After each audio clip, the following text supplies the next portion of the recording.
So guys, we're going to learn the complete mobile hacking with some beginner to advanced.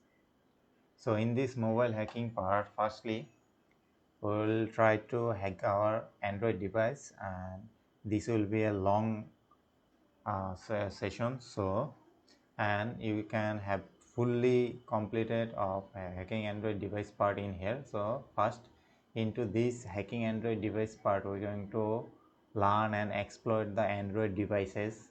Then we'll use the meta exploit for exploiting the Android device, and then after exploiting the Android device, then we're going to use the tool called Armitage for exploiting the Android phone. So we're gonna use Armitage on our Kali Linux built-in machine using the Armitage tool, which is a built-in on Kali Linux.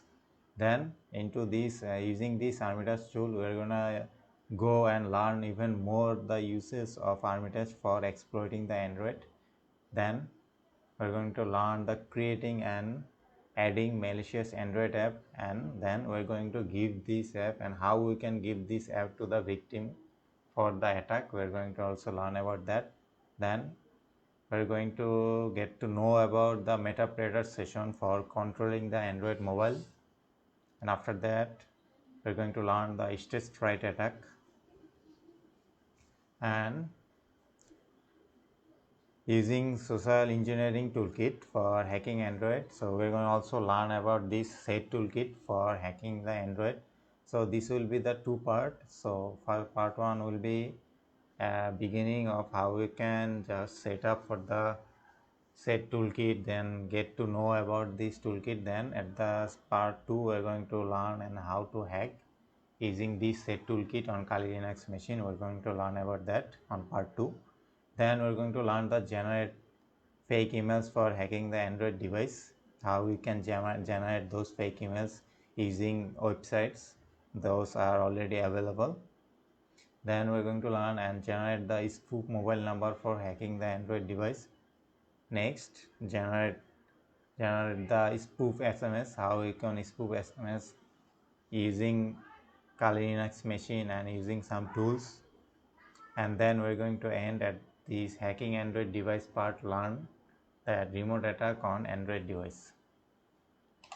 So hacking using Android device in this part. Next we're going to learn about this network spoofing, then poisoning, then attacking using all of those. Then we're going to learn and use this desploit app tool. Then we're going to also learn about the bugtroid, how you can use bugtroid. Then also we're going to use couple more script like rubber ducky script and more script that will be useful for hacking Android devices. We're going to also learn about that.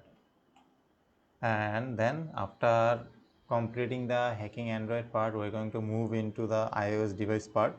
So into this iOS device part, we're going to have like two part. First part will be just a like introductory part, and the second part we're going to use all of those hacking part in here.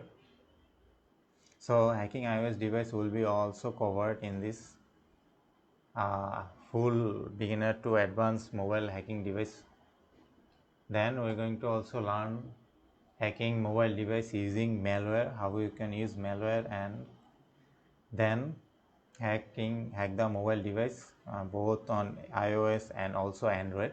So we're going to also learn about these mobile devices using the couple of malware, not just one, couple of. Then after that we're going to learn other mobiles like not only Android or iOS that are mostly available right now in our market. So we will also use older phones like Windows phone. So we're going to learn and hack the Windows phone, which will be full complete. Then we're going to also learn the very old like BlackBerry phones that we used to like love using. So we're going to also learn the BlackBerry phone, how you can use and hack the BlackBerry phones. So this will be all on hacking other mobile device part. Then after that, or after all of those Android, iOS and other devices like uh, Windows and BlackBerry. Then we will also show you the real world example of mobile hacking and with some demonstration.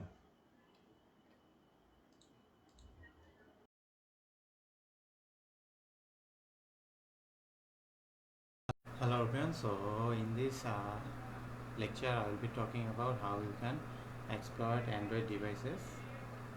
So first you have to do is you have to install a virtual machine on your Windows or in your Apple iOS or Apple OS system, Mac OS system. So first you have to do is use a download and install a virtual machine. Previously I already show in details how you can download and install virtual machine, so I'm not gonna do that here. So after setting up the virtual machine, next is set up an Android platform. So you have an option for doing that. You can use a virtualization platform, like you can install a program like BlueStack, which is a virtualization platform, and then that will be a virtual machine for Android, but I wouldn't suggest that. What I would suggest is that you have to have a separate Android device. It could be a phone or tablet or anything else. So, and also I repeat, do not use personal device for these cases. You need to root it, and or if you root your device, it became a vulnerable and many hackers can exploit your phone. So it's better to use a separate phone for this test. I would not recommend, again I am saying, I would not recommend you to use your personal device in this case. So what you're going to do is you're going to need a lot of you're gonna run a lot of programs, hacking programs in your phone or mobile. So you should not use their personal information, because if you use a personal phone, it will have a personal information. So it's better to use a separate phone. And it's very important for this purpose of the training that you use such program that is actually mandatory. So if you have a device like I have, which is an extra device, so you can use this program called Movision. You can install, you have to install this on your computer, and then just, it's the free app. You just open, download, an easy process. Just download it and it open from both your phone and on your computer. In your phone, you go to your app store and you have a, just search it Movision. You will have a application called Movision. So go search and install this on your phone also. So after you download and install this on your both computer and your phone, what you have to do is this device that you are screening, and then just you have to click enter. Then it will require an account. Just create an account both of these devices so that it can connect. So once you run the mobile devices on your computer, it will give you a code like so it will, as you can see, asking me to connect my phone. So if you connect, select this, and it will ask you a number similar like this, and then just select, and this one just paste to your desktop for this. So you have to just paste this into your desktop, remote desktop, and after pasting this, it will connect, and then I will have my mobile on my screen, where you can, this is from my desktop. I just screenshot from it so that you can have a better view. So as you can see, I have my phone on my screen, so I can check the every single application or what I can even run using my desktop. So you can do whatever you want, and I know many people are using this application to use this to check like messages or send text using desktop. So this is the mobile that dedicated to. So it's not my personal mobile, but I will be using that for a installing a different application. So I'll be using that, and I'm going to try and hack the mobile and get access to it. So this is the Android platform that I will be using, and I hope you also do the same and have a separate device prepared for that. So in this section we will be talking about the exploitation, and let me start by finding the objective in this section. So usually in hacking there is two different methodology. First one depend on the user error. So for instance, I create a malicious code and add it to a PDF file, and then I send it to the victim, and hoping for that he will open that file and by email and or whatever, and I will send him a message or email with the link, and hoping that he will click the link and all the way. So I am depending on his weak awarenesses, or that he will do a mistake. So second methodology is most effective methodology, which is the bending of a weakness of the system. So I am scanning the system, I am getting what operating system they are, and they have the application is running, and which port are open and which services are there. And we earlier in the previous lecture we saw how to get information using netcat and using nmap or so on and so forth, and that is start searching for weaknesses. So start searching for an exploit, which is a program to hack the system through this vulnerability, and it's more effective. And this is because I would not depend on anyone's mistake. I do not wait for user mistake or the user error, then that he will click the link or not, etc., etc. Now in this case, regardless of the user how careful he is, I will still be able to compromise the system. So during this section we are going to be see how to do that. So first in this lecture I am going to show you how complicated this was before, and then I am going to show you a framework which is a really famous framework called and which is made this process really easy. So the first lecture was will be just for proof of concept, showing how you do that or how we used to do that before, and it was very complicated. But don't get upset. Next lecture will be much more easier, and I am going to introduce to you new framework that made the exploitation part very easy without any prerequisite, like you don't need to do any programming language, you don't need to know anything. So first let's see how it was complicated before. So if you don't see how hard it was, you will not appreciate the framework. So let's see, in my case here I have this version of the virtual machine, and assuming that I did some research earlier and got some information about that virtual machine, so I know that is running some application and I know the port and everything, and then formation like I start looking for weaknesses, and there is a lot of ways that you can do that, and I am going to point some of the public website that you can visit, like let me show you, like as you can see securityfocus.com, where you can search for any product, software or hardware. It could be Microsoft, could be Linux, Unix or Android, anything. You can just search and you will get everything in here. So if I search an Windows XP, so it will give me the result. As you can see here, it give me the result. As you can see, these are all old Windows XP results, and you have a lots of pages, so it gave a lots of result.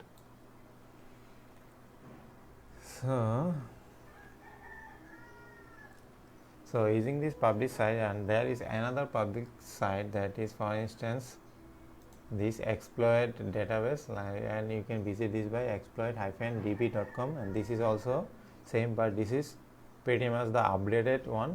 This is pretty much updated, the latest one also old, but this is for most of the old vulnerabilities that you can find in here.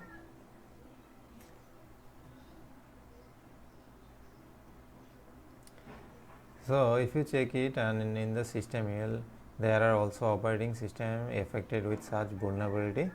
It will give you a discussion on which will be explain and affect the vulnerability on a system, but most important point will be the exploit.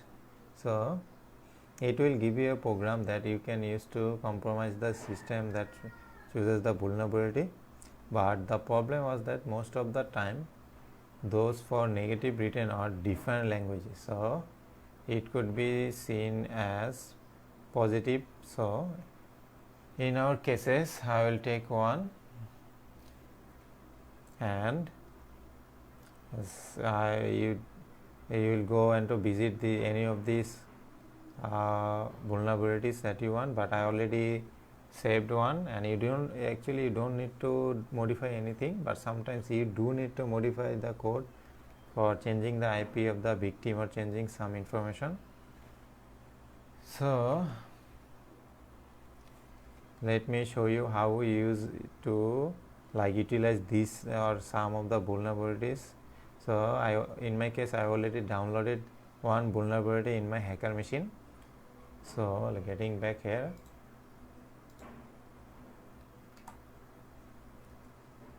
as you can see, this is the vulnerability. As you can see in here, this is the vulnerability file, and what you have to do is you have to combine the vulnerability and then it will become an executable. As we can see, these two are the executable. So now this is not a inside of a school, or I don't want to waste time showing you how to compile a C program, because maybe you will find this program or exploit with different language, but I'm just going to show you the process in general, how we used to do that, and then I'm going to compare that to the same attack by choosing recent one, so which is much more easier than that.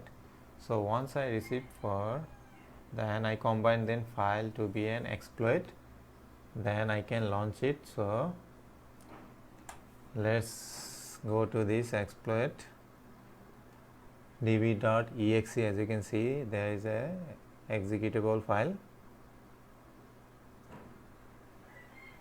So I did go to this path. As you can see, I have gone this path, cd space this path, then I gone to execute this executable, then just press enter. It will say proper way of using the command that should be become exploited and the target ID, as you can see in here. So I know the IP addresses, because once you plan to compromise the system, you should know the IP address, and I believe you should be aware of that, how to know the IP address. But what is the target ID? So as you can see here, this is the target. So what is the target ID? So it gives you a list where with the target ID, like if I am using Windows 2000 Service Pack 1, 0, or etc. etc. So I think it's when the server number 5, which is XP Service Pack SPO. So now I need to repeat the command and type the target ID. As you can see, I already typed the target ID in here. And so how did I know what this is, or when to say, or when what is a XP targeted? So as you can see, this one, the number 5 is the targeted one, so I just type the 5. As you can see in here, this is the 5, and type the IP address.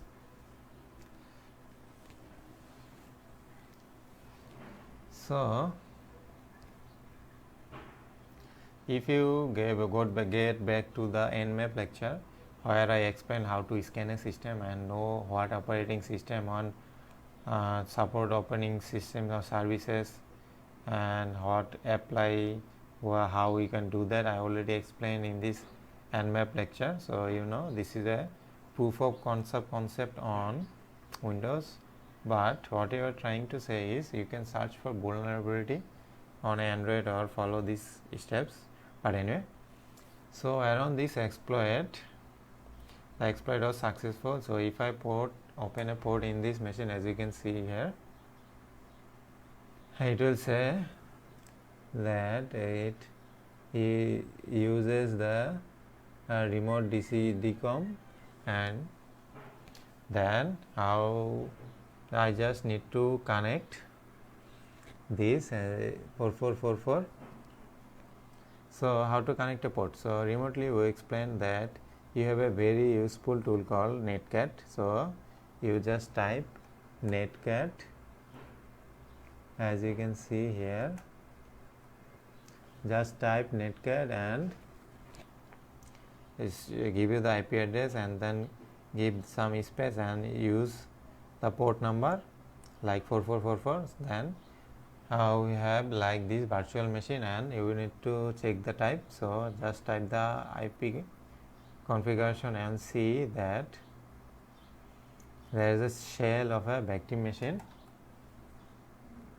and you can create a user or you can create a folder, and you can do whatever you want. And now my point from this lecture was that just to show you how it was complicated, and this is a very simple example of some of the complicated stuff when you need to open the file and you need to change inside and then combine it, and it was not that easy. It was very powerful but not easy. Now according to that, a very good frame that I will show in the next lecture will actually be a free and easy process to exploit these facilities. So you don't need to know any language, you don't need any coding, you just need to know what variables you are looking for, and it will take care of everything. So let's just see how to repeat the same attack but using the different framework.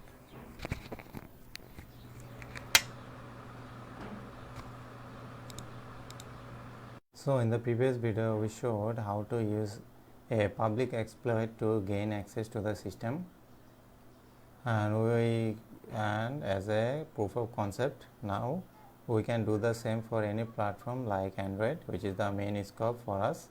So let's see if we got any website like this that is the same even size of the previous site, like securityfocus.com. you have to visit like this website, exploitdatabase.com, exploit-db.com. so go to this website, and it can be used the same way as a security focus, or even it's more actually organized and easier to search. And if you go there and click on the search, then just type and draw it and just search, and you will search for Android vulnerability. And so far to show you how complicated that was, now show you how we can meta exploit to simplify the process. So do not get upset because the amount of effort we are using or we are doing modifying the exploit, because the next lecture we are going to see how we can still do the same process but in much easier way. So as we search the Android, as you can see there's lots of vulnerabilities. As you can see, I think there is like 8 pages, so lots of vulnerabilities of Android. So but we are gonna specify a specific one. So we are gonna try a exploit on Google, which is this one. I already opened it. Private integer overflow remote code execution. This was a quite famous vulnerability because it was very effective. And so let me go show you the code for exploiting this one. So as you can see, lots of code for this vulnerability. So actually this is one or more then one that can allow to execute some codes to see. So this is the one code execution. So if you can check for these exploits, you will see that you need to download the exploit and you need to do some changes inside. Then you need to test it to see if it works. As you can see, there's a huge amount of codes. So complicated process. So I will add the video on how to do that manually, and you can see your app keep changing in the code, and we'll try it and again on the MetaPlus exploit, so which is made for framework, which we are gonna use and explain starting from the next lecture. And I'm gonna show you how to use exploit in a very easy way.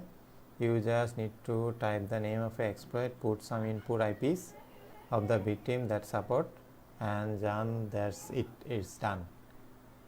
And during this hacking of Android section, I'm going to show you this specific exploit that how we can use on a real Android device. So my point here is that to show you the previous way or the old way of utilizing the vulnerability and exploit, which is considered some kind of advanced hacking. So then I need to show you how you can automate it instead of doing that in a simpler way rather than in a hard way. So we can use Metasploit to simplify that. So let's see how can we use the Metasploit for compromising the system using Metasploit. So now let's repeat the same step and same attack that we explained on the previous lectures, but using Metasploit. But before showing you how to do it, let me just brief you about the Metasploit. It's an exploitation framework, and in a simple way the same process that we did in the previous lecture. Getting exactly search on the online, getting exploited, searching if any modification is needed, and so on. We don't have to do that in Metasploit because it's a program that imports all the vulnerability and exploit from the same sources, from the same website exploitdb that I previously shown. So as it reads them and it combines them, so it just asks for you for the input. So if you are talking about rpc.com that we tried on Microsoft, before, instead of open getting the exploit and combining it and then using the exploit to open a port and then connect to the all vulnerabilities, and this was a very easy one. Some of the other exploits like Android, it's kind of complicated to do. It was not that easy. You have to go into the code and change it as I showed in the previous video, and how hard it is to get advantage of a such exploit. But what Metasploit can do for us is it can import those exploits and it can read them, and that it will ask you to exploit, and accordingly you need to have the victim IP address so that you write the victim IP and it will have the victim's port. So let's see how to do that, and we're going to repeat the attack. While you are doing that, I want you to compare what we are doing. So we are using the same vulnerability and exploit to compromise the system on Windows machine. So it could be Android machine or any other like iOS machine. It will apply the same procedure. So what I have to do now, I have to use the virtual machine Kali Linux. So this is the Kali Linux, and Kali Linux has a built-in application Metasploit. So just search for the application and then open it, and then it will open this page, and as a Metasploit user, it is you can open a terminal and just type msconfig because this tool is pretty important for the penetration tester. Because of that they put a shortcut of meta exploit on Kali Linux. So just load it up. So now we are gonna use some command that gonna need to memorize, but actually not about memorizing, it just is about the technique. As you can see this command, and let's search for rpc decom. So if you need to use this tool, I am assuming you have spent some time checking about your victim. As you know, the victim has which operating system, is it Windows or is it Android, etc, etc, what application you have, who spoke to the admin. So there is a different way of knowing the platform of the victim. So gathering some information about the user, then you can start searching in a public website like Security Focus or ExploitDB.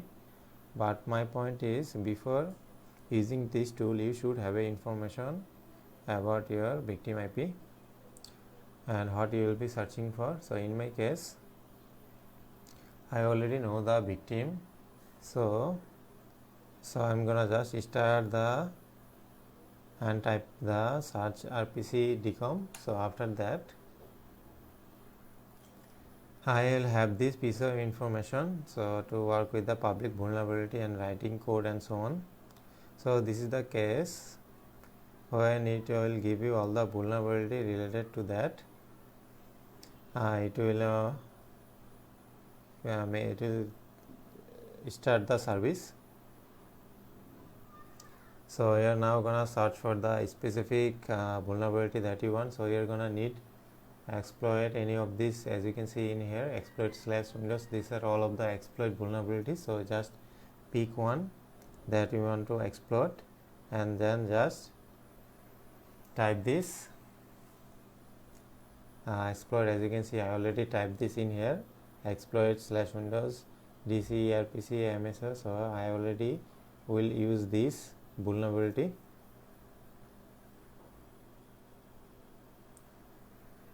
So after typing this, it will use this. As you can see, I already selected this vulnerability. So let's just type show option.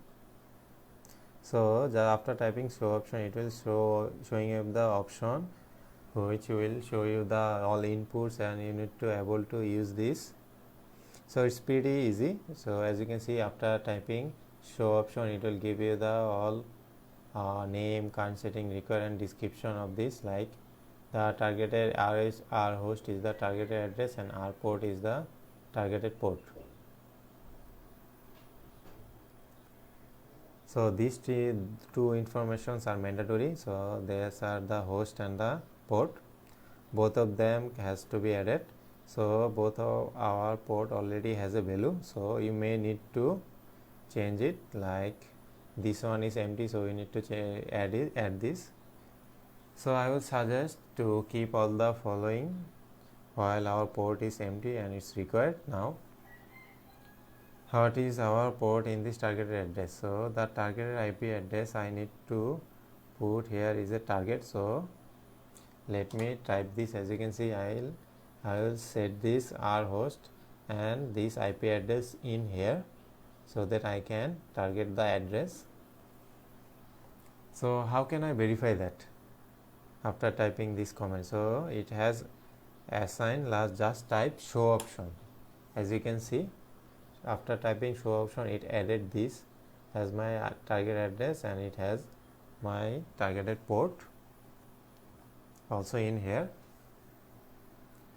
So this will affect too. So like Windows XP, like Windows 2000 XP/2003 universal.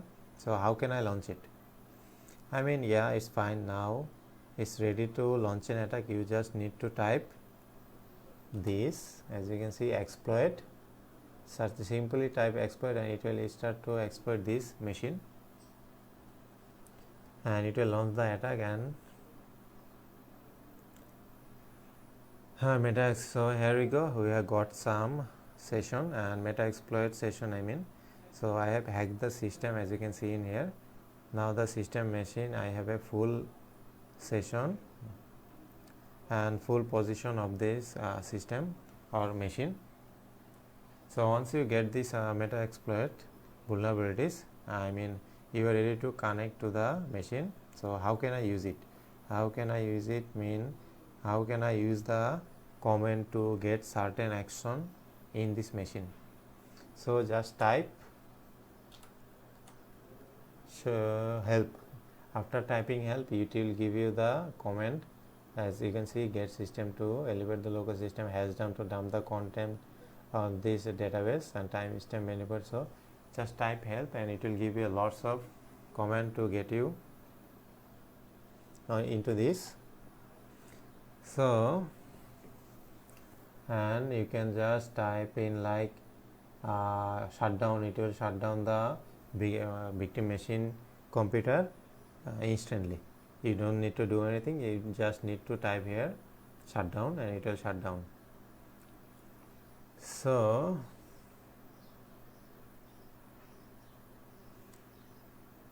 we have a lots of comment in here. After typing help, you will get a lots of comment.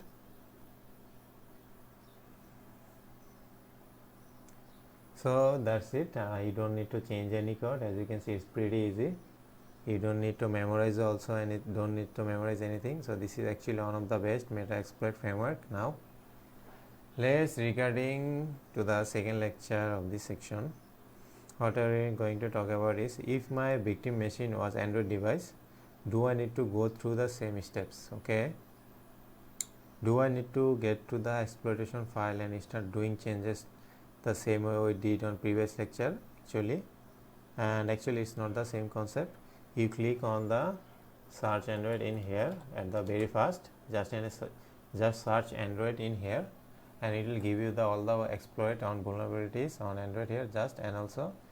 Then select the vulnerability that you want, then also same process, just give the result and it will give you the whole connection that you need. So if you just search, you will find this, and you can have a separate lecture. We will have a separate lecture on that.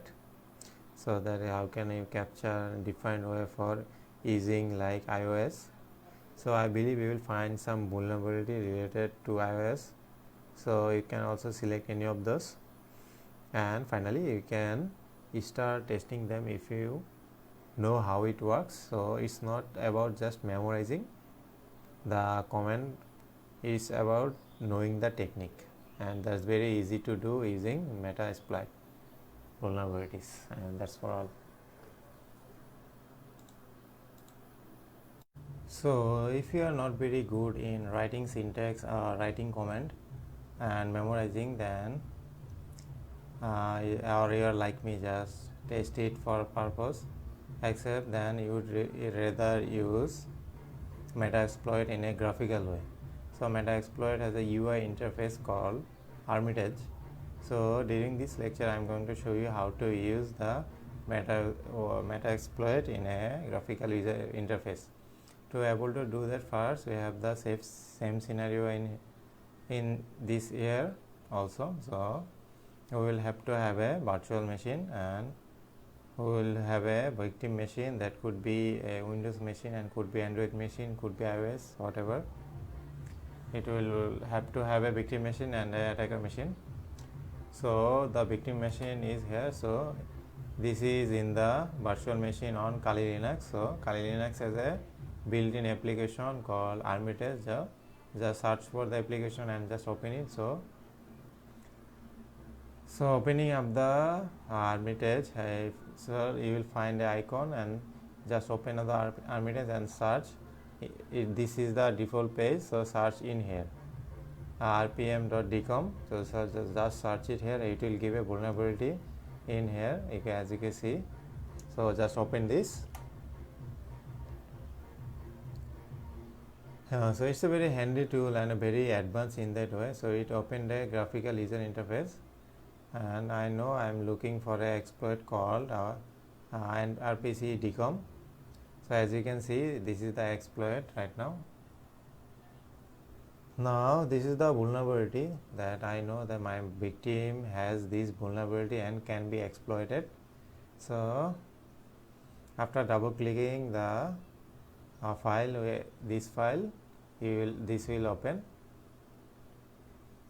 and it will show me the information which is giving the input, and which will show you what is missing. So remember what we did in a Metasploit, that we typed on a show option on command line, it gives us the show option like what command we want to use. So same thing is here, what is remaining in our host, which is the R host. As you can see here, it is still missing, similar like the previous one on the command that we also type. So just type the victim machine's IP address, then click launch in here,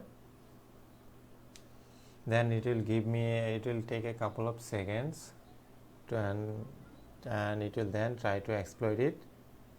And as you can see in here, it already has been exploited. You are seeing a computer with a red frame showing other. So this exactly means that the computer and found a computer and it compromised a computer. Now, so you don't need to try any option or exploit any matter. So just click. So you can see all the victim files. So if you just open this, and you will get this all those victim files in here. So for instance, you can see all the files, and you can even delete this. You can do whatever you want. It is a very nice tool and much more easier than Metasploit, and I will suggest that you get familiar with both of them. Same concept apply for Android. So just search Android in here.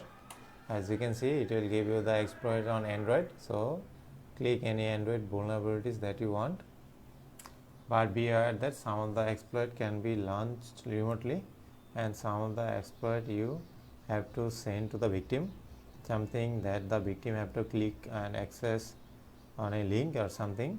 So it depends about the vulnerability that you exploit. But again, the lecture of this topic is about the meta exploit, or the get you familiar with different vulnerability exploitation framework like meta exploit or Hermitage or similar kind of tools. It's not about doing the exact thing that could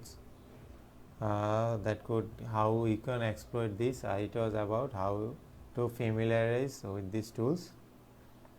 So that's it about the Hermitage attack. So I hope you get to learn or know or help it in your exploitation or penetration attack.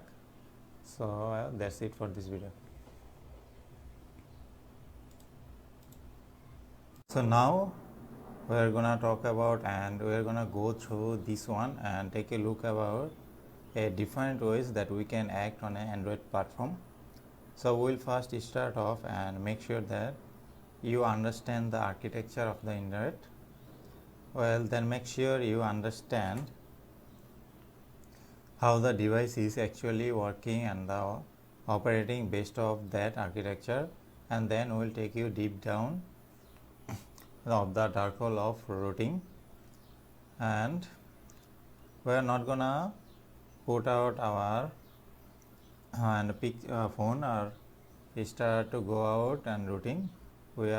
This is this is where the hack device that I am going to do is in a way that you can actually see me hack my own phone. So I got a phone and that I am excited to do it.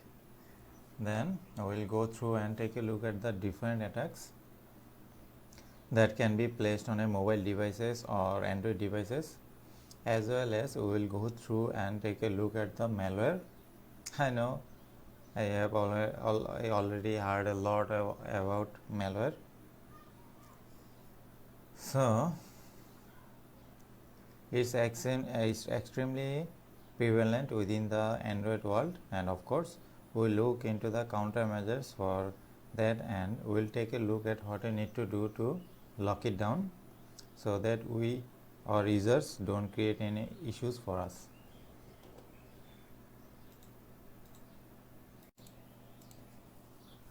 Okay, in order to truly understand any types of security, you do really need to understand the architecture that lays underneath the platform, because the architecture itself can show you where the holes are going to be on the particular device.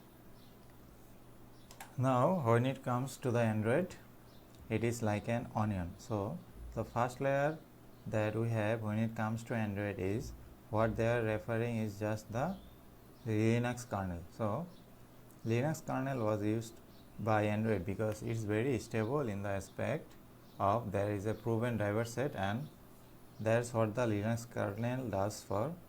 It creates an interface between the hardware that may be installed on this device, whether it displays the camera on the device USB port, network port, keypad, on-screen keypad, Bluetooth, Wi-Fi, as well as sound, and of course just even the power features. So all those devices are supported directly to the operating via the particular layer of the architecture. Now this is not necessarily an Android topic, but if you want to get more details about one of those layers, I highly recommend to take a look at the couple of the websites. Just Google it out and you will get a lot of information about this. So now about after the kernel, Linux kernel, and by the way, the kernel levels, Windows has its kernel level, Mac OS has its, and they will basically do is the same thing is provided in a way that the operating system speaks to the hardware. Now after this we have libraries layer. Now the layer has some built-in libraries, one of them being the Surface Manager. The Surface Manager is simply there to actually compose the windows that you see are displayed on the screen. There is also OpenGLS as well as SGL. So there's a two are actually in charge of both 2D and 3D displays. So what's kind of cool about this infrastructure is that application can switch from 2D to 3D almost seamlessly. Now another library that included the most Androids is the media framework. Now the media framework is just simply there to support the playback and record the multimedia, whether it is audio, video or pictures that will back to the display. So for example, most of our code accesses are built into the framework such as MP3.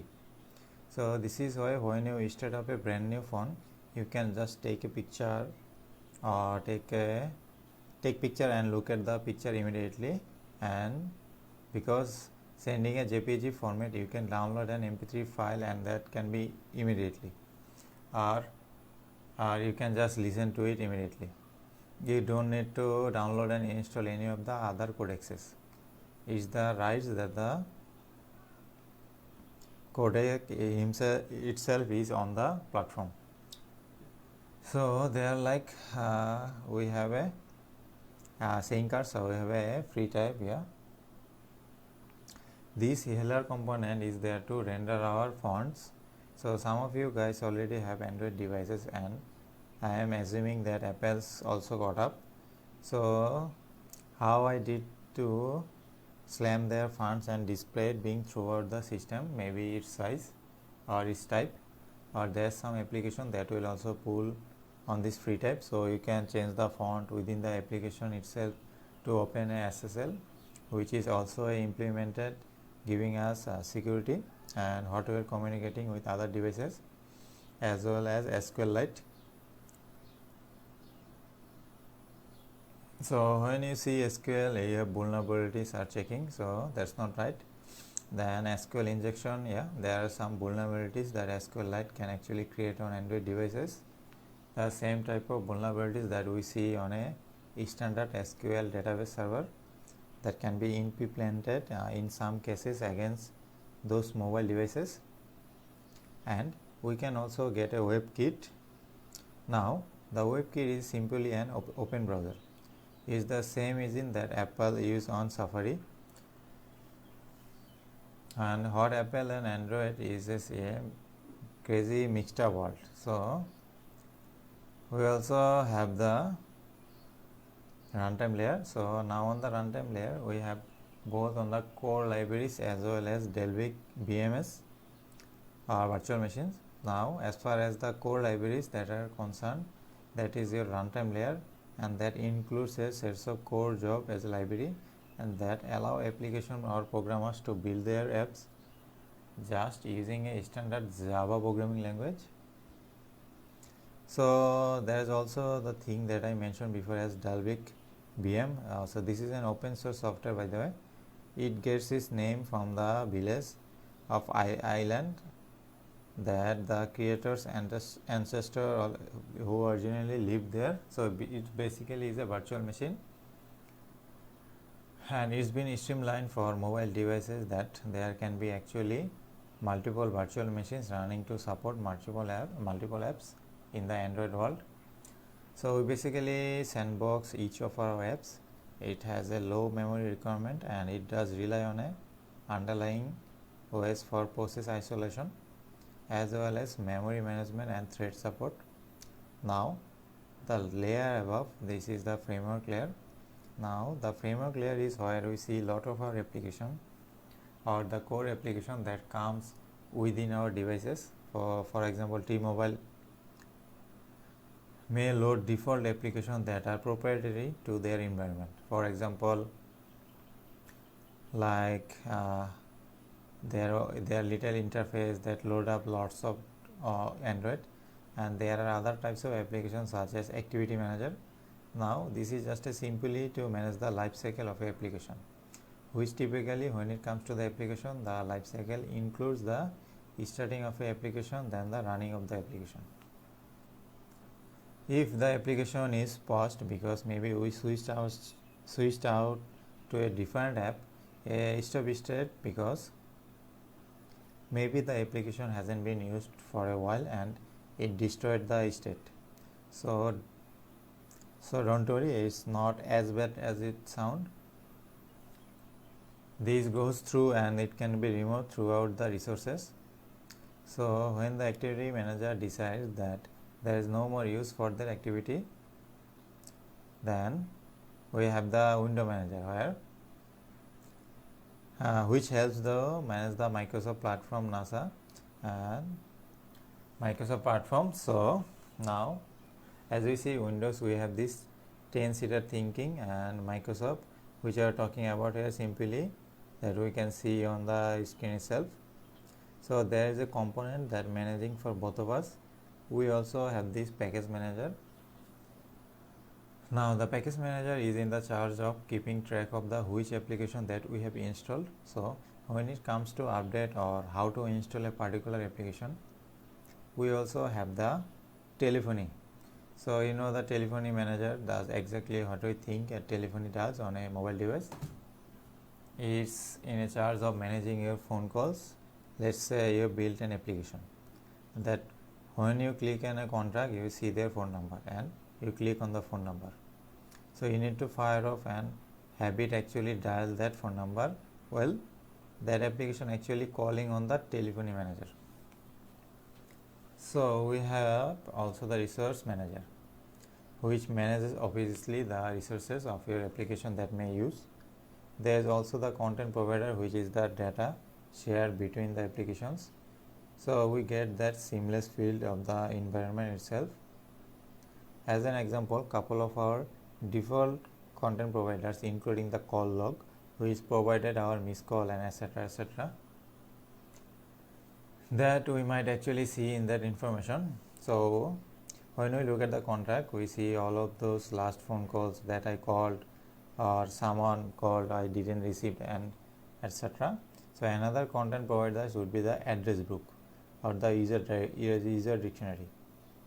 As you start to type things in a default user dictionary and you recognize a word, but you know that's a correct word, and you sometime hit in the word and you say like there is a correct spelling of what I am trying to search for, or another concept here when you and say Facebook, the Facebook wall is an activity.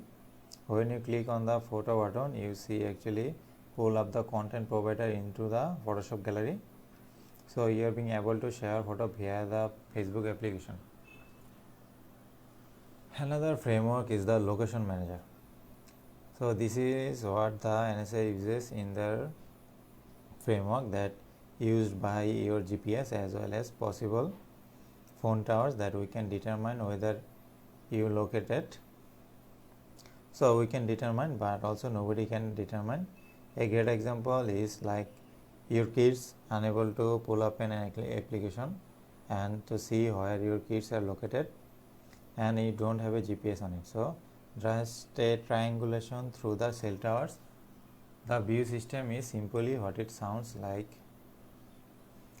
The different viewers, we have a different application windows. So it actually does a lot of communication through the Windows Manager. And when we have a notification manager, I'm sure you can figure out what they're supposed to do. That will is an application to notify us when we have a missed call or mixed text message. Now after this layer, we have the actual apps layer, and this is where we see things like home screen or our contact or built-in application, phone, browser, etc. etc. Also you can add additional application onto your devices. It adds up and the level, and you can see it would be use the framework that was in the libraries and the runtime to interact with the device to do what we want to do our device to do. So that makes sense what we are talking about here as far as understanding the architecture. And so it's important to know this, as well as we will be talking next about understanding how our device work, so we understand its security.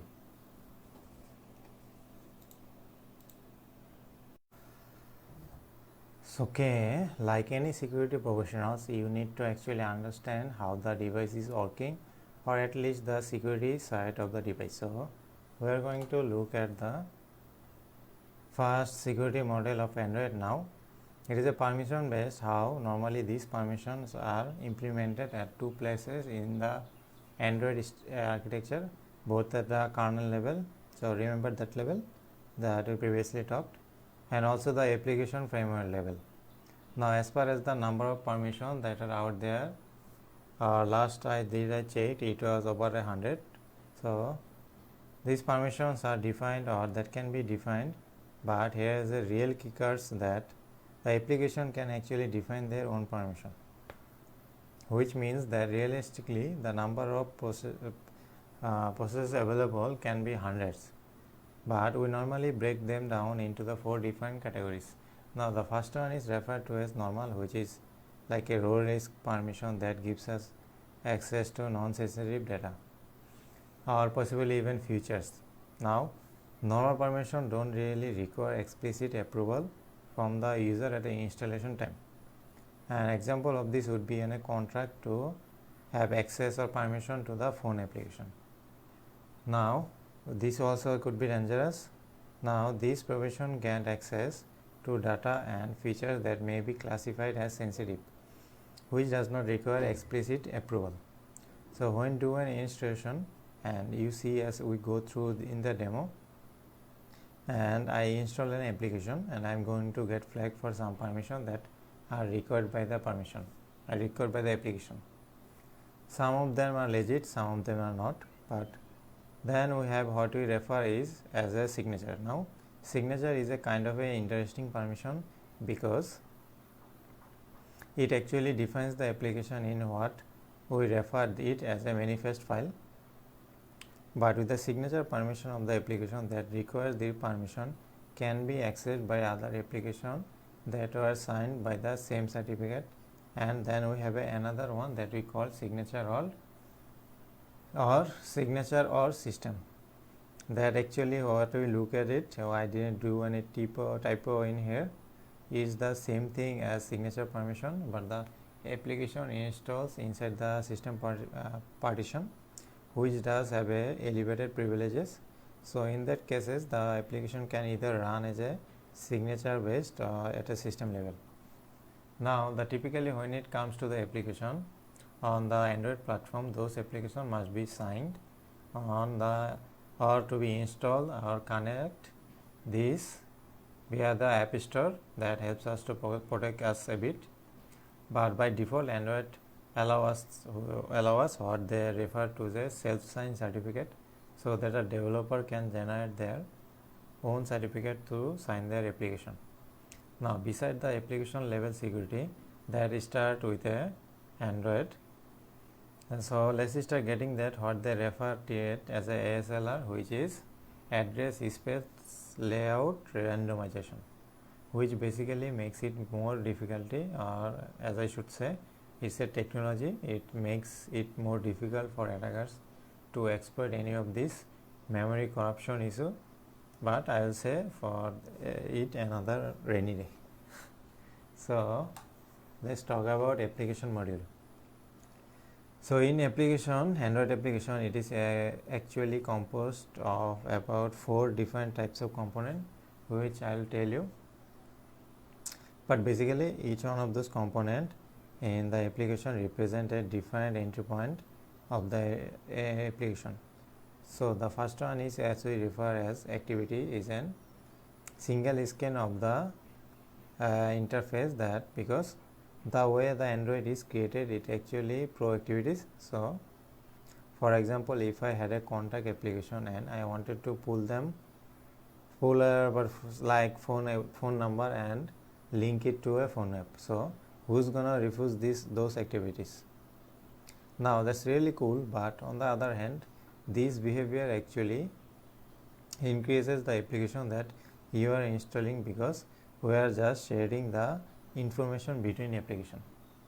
And another application module is content providers, and we talked about this earlier. One of the things that it does is force to allow us to insert or update or delete the data to other application.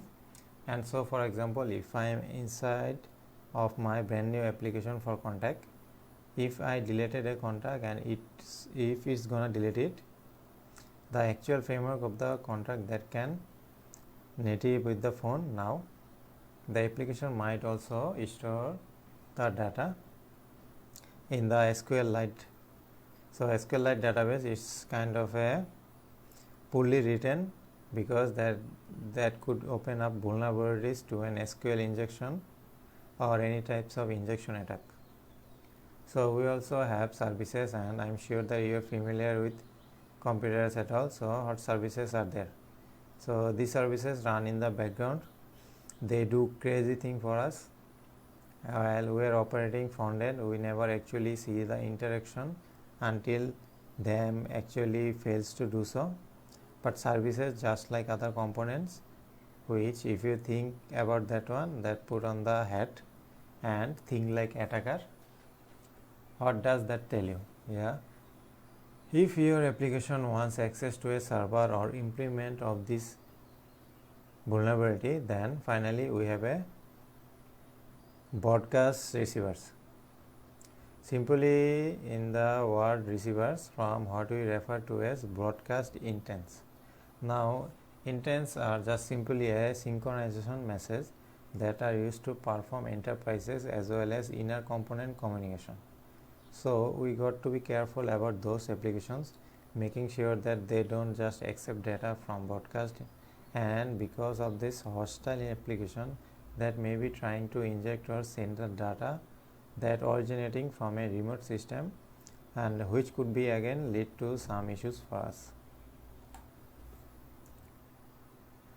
So now let's talk about data storage. So this switch can be a kind of confusing, because it depends on your device itself, but most of the time data storage is stored in order to stored in the device itself.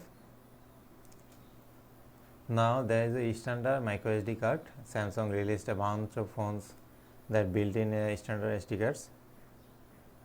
We refer these things as NAND flash.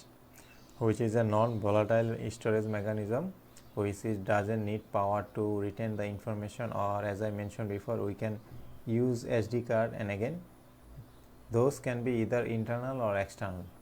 I used to have a Samsung Galaxy device, I think this could be Samsung S3, that had its own internal memory which was like a 1 gigabyte or something, but then it also has a secondary SD card which has internal like 16 gigabyte, and then you could also add an additional micro SD card that you could even slap 32 gig or 64 gig. Now it is really hard to keep track of what memory was for what and where it actually located. So a lot of times what I am thinking is I'm gonna format my SD card, but which SD card will I am gonna formatting. So there is some confusion in there. So then you actually formatting an internal, that you make sure and careful where you install information, because you can delete the one that you don't want to delete. And here's the reason behind it. Basically, files that are stored in external storage locations are publicly available to all application and files per se, because internal storage by default are private and accessible only to specific applications. So what does that tell you? That you need to make sure that with your external SD card.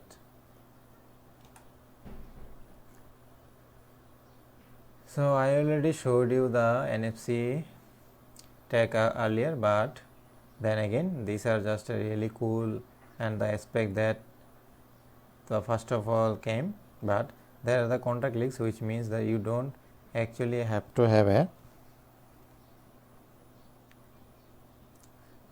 rub against this to close to him, but it allows us to put macros or different tasks behind them. Now there is the same communication that used for payment services, which we will talk about later. But in fact Android Beam used this. If you ever bumped anybody that uses this application, we used to use all the time, I think that has been replaced now in Android on the latest version. Now as a part of the Android, but I could pull up my business card and contact information on my phone and bump it with the other person. So physically bump our hands together and they would transfer this via the technology. Here you're gonna start seeing these types of tags or these types of communication being used for the advertisement. Maybe in a retail store or in a Home Depot or in a local hardware store. I see a drill there and I see tap here to find out more, and I tap it on it. It opens up YouTube and shows me a video about particular drill. So when we talk about something, the Android debug bridge or ADB, this is basically a command line interface that allows you to communicate with the mobile device via the USB cable.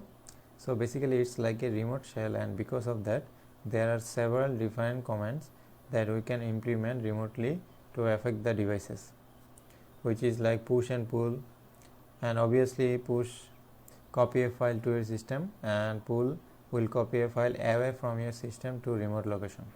So there is also log chat, which is the information in the console itself, and this can be very useful. So if you want to see an application for an underlying operating system in logging sensitive and has a logging sensitive information somewhere, that we can be issue and install this command. But I bet you never figured this out, because that would what that would do is it actually goes to copies the APK file to the mobile device and then install the application.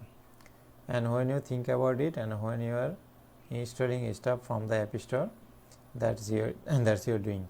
So when you're doing a push, you're doing install, and when this is the technology when we sideload application on a device, which can be good or that can be evil.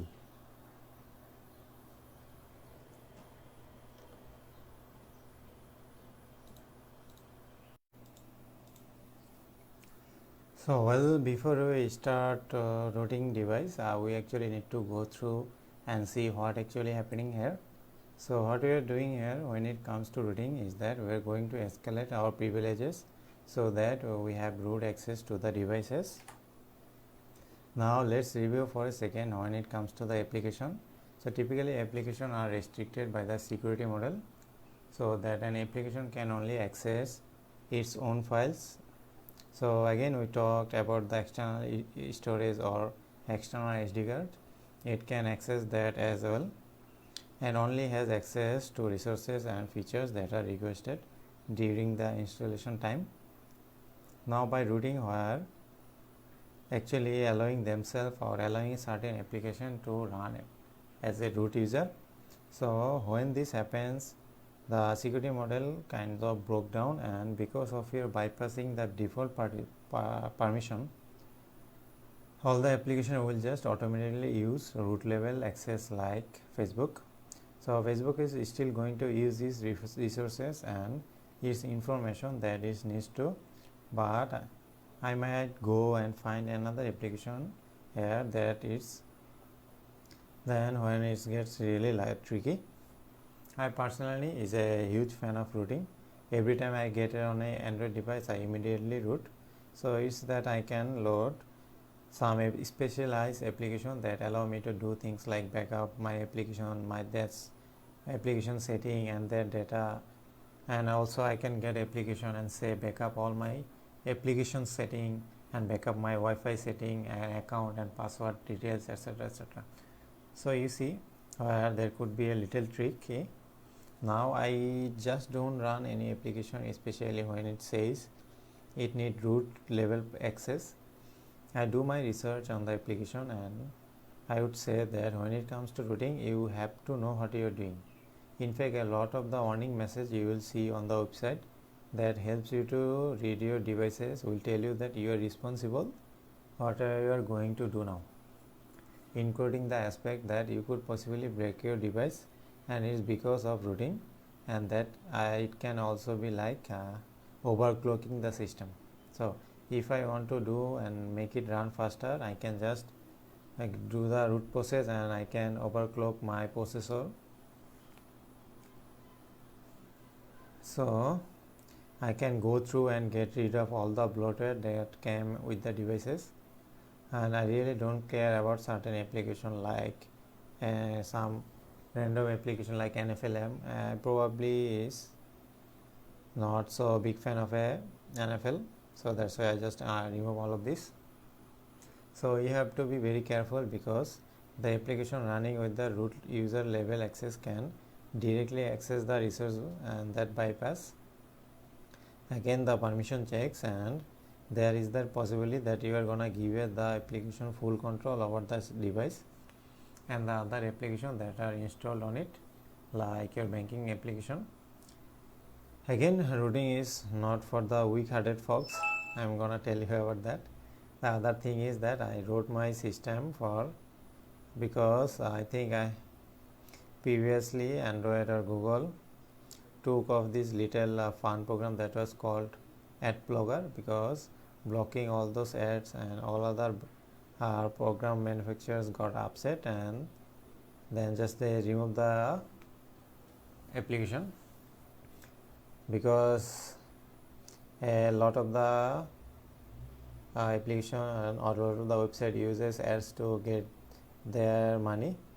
So there is ad block at those block this added. So it was, so this particular program is only available through a side loading mechanism, which gives you my point. So this is why you can do is you can install it via side loading. For example, I don't know you ever go to a store and you have seen an application that is available, but when you try to install it won't run in your device. It says it's not supported, or you are from different country, this is not supported in your country. So all of those reasons, there is because there is a file in your system that identifying your device to the Google Play Store or the particular app store, which says that it's not accessible to play.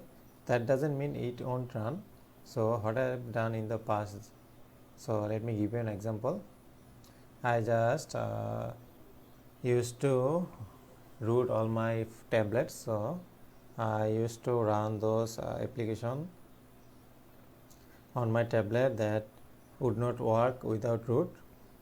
Well, I just simply went and found the APK file on my phone, copied it to the SD card, and then from the SD card on the tablet loaded it because my tablet was rooted, then just install it without any error.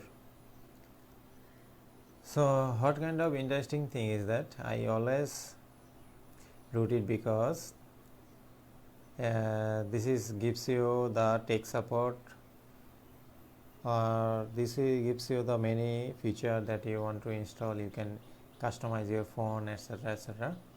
But another thing is I always fascinate that the carrier always discourages you to do the root, because if you are running a carrier and if you root, then the contract of this phone will be broken and you cannot, and the carrier won't replace or won't fix your phone if you do something faulty.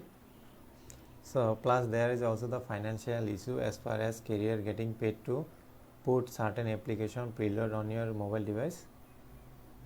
So is it illegal to root a device? Well, it's kind of depends on where you are from.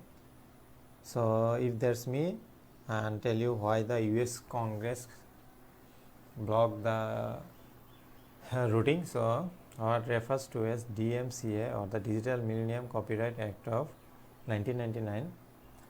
They were a little ahead of their time.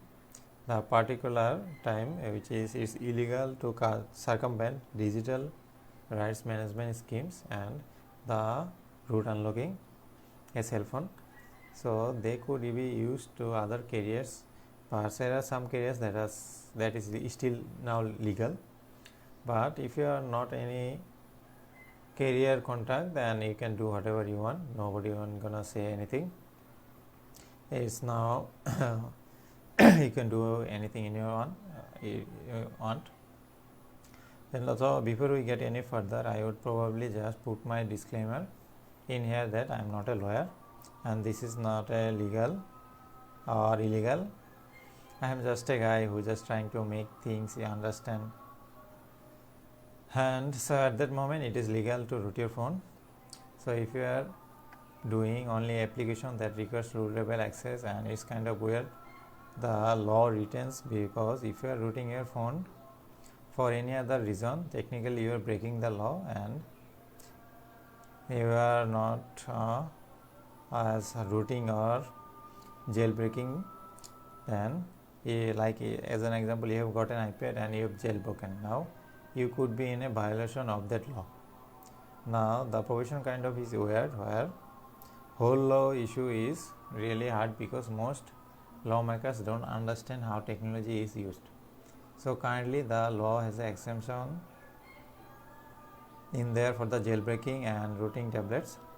The exemption was made only applies to wireless telephone handset. Now in Canada, they actually passed the Copyright Monetization Act of 2012. It makes tampering with digital lock, and it does have a specific exemption for interrogating the security, privacy and encryption research and security. So if you are rooting your Android device so that you could run applications that aren't allowed on the App Store, then you should be okay with anywhere. Or you can, if you just want to customize your phone or boosting up your core performance, then you can root. It's no problem and nobody will say nothing. So but the main purpose is essentially to use root or jailbreak for a running or legally occurred on a software to use the root. Then you will be okay to use root on any devices that you want. You can use root on Android or even jailbreak on iPhone or iOS.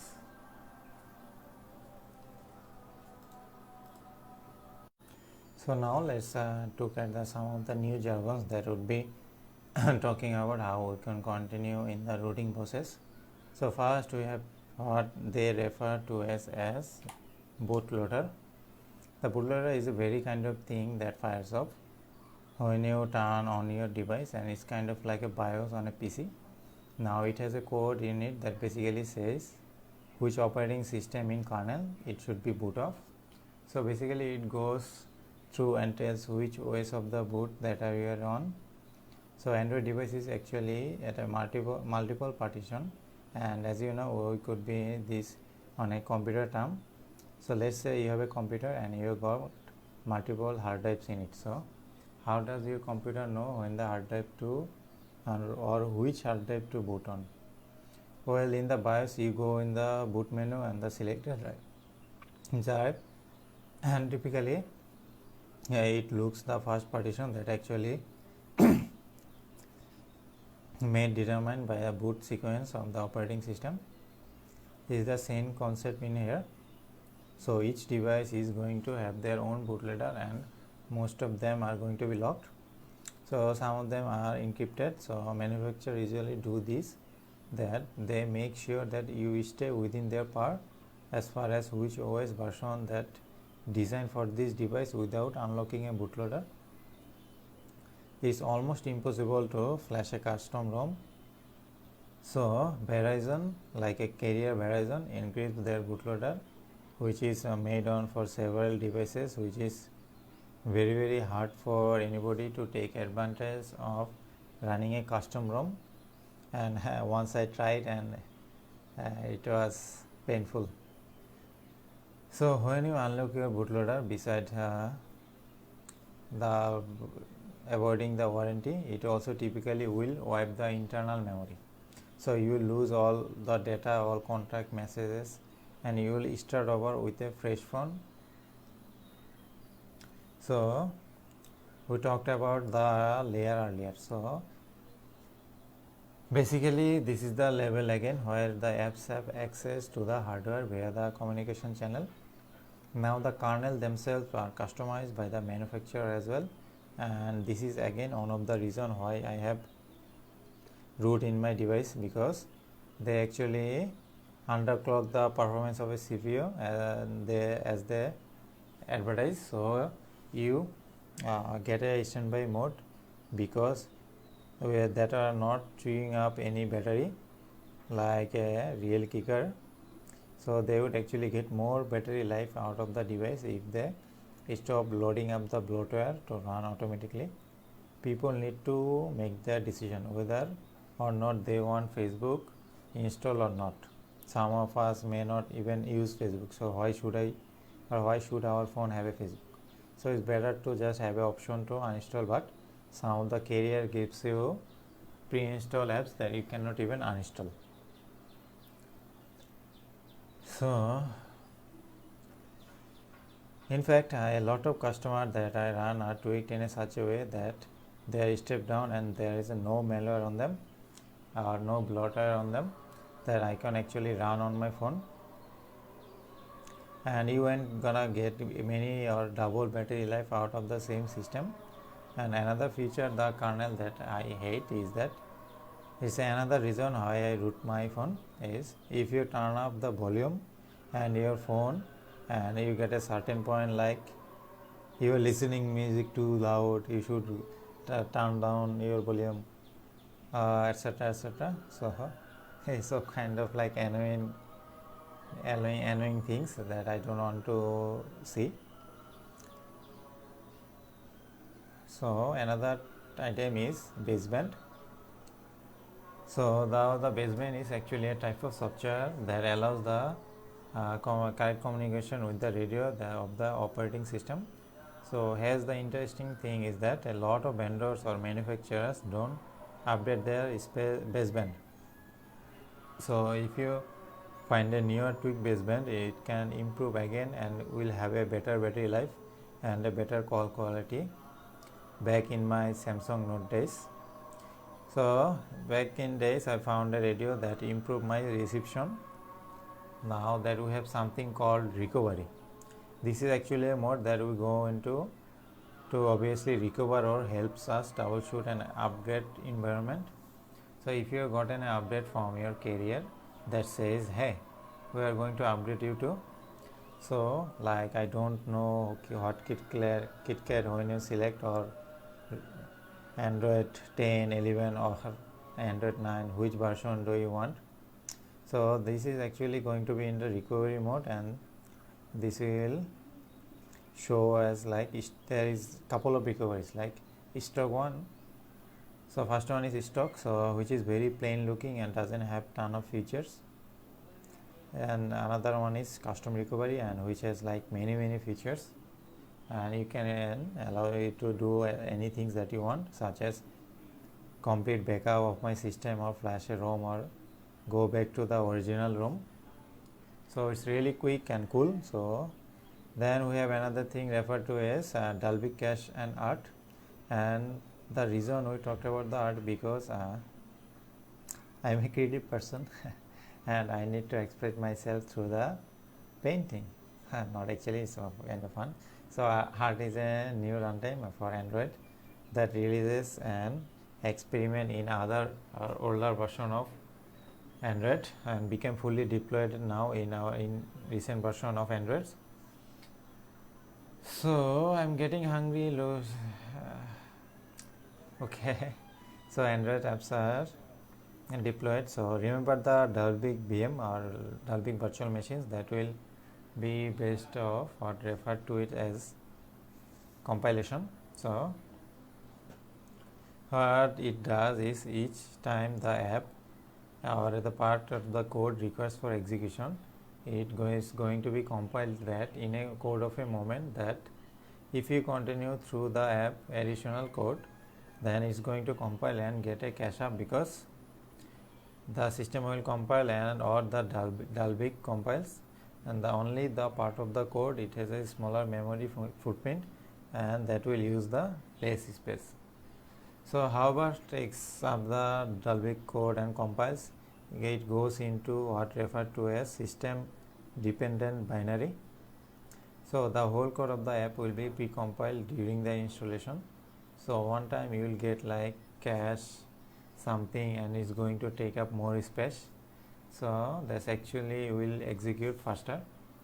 So a lot of you may like had a Android device that has a low memory.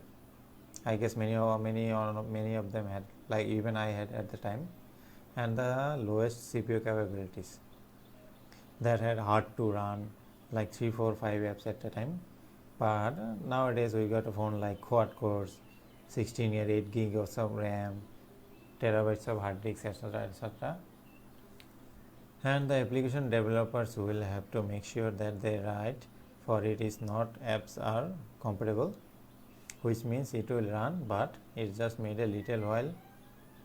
So once it done the increases the CPU by 20% and RAM operation and getting increased by 10% storage operation are increased by 10% also. So beside the recovery mode and the Dalvik cache, the art baseband, we also have like the end what is the download mode. Now the download mode is some devices that known as fast boot, and which give you the ability to flash the image files and all those image files that could be customized as the custom ROM.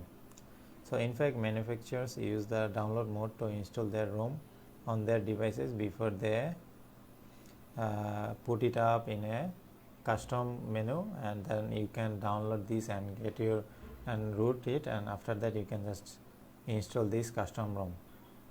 So that's all about the new jargon and the routing topic. Thank you for watching.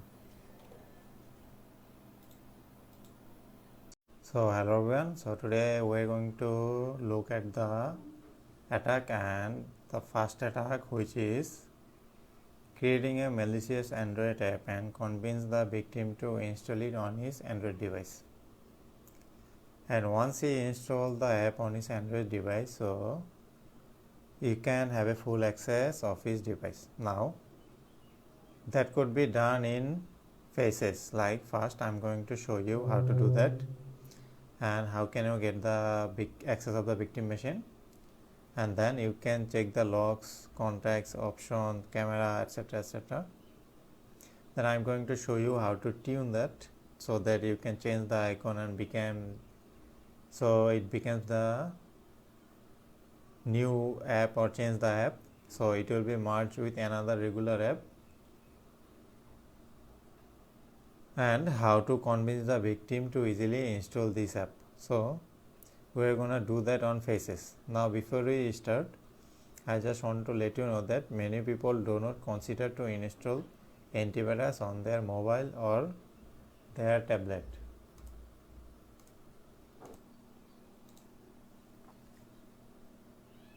They only install that on their computers, which is completely wrong, because as you can see during this section we are going through many attacks that is easy to compromise. Even if you have antivirus and install on the victim machine, it can be bypassed. So let's see how. So the first thing you are going to do is go to the victim machine, and this is my victim machine. And before that we need to make sure that Kali Linux are on the same network, as this is actually a primary attack on the first attack.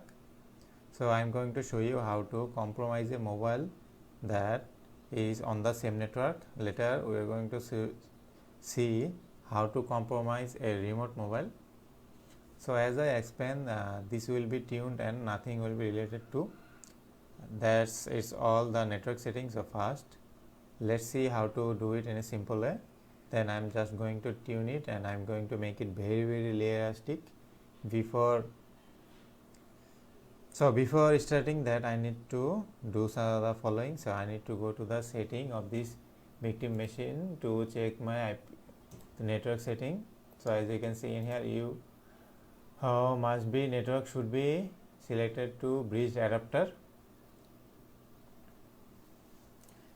So it's in the same network on the virtual machine, and in this case in default this will be selected as net. So make sure you select this as a bridge adapter and then click OK. So now we are going to open a terminal and check my IP address. So IP address, or you can check your IP address by clicking the network icon.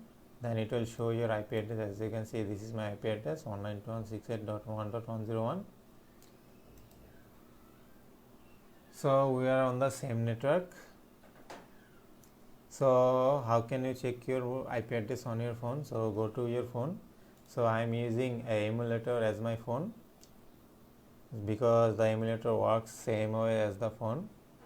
So just go to App Store and install any IP related app, and it will show you all the information that you need. So as you can see, my internal IP address is this one. So that's how you check your IP on your phone.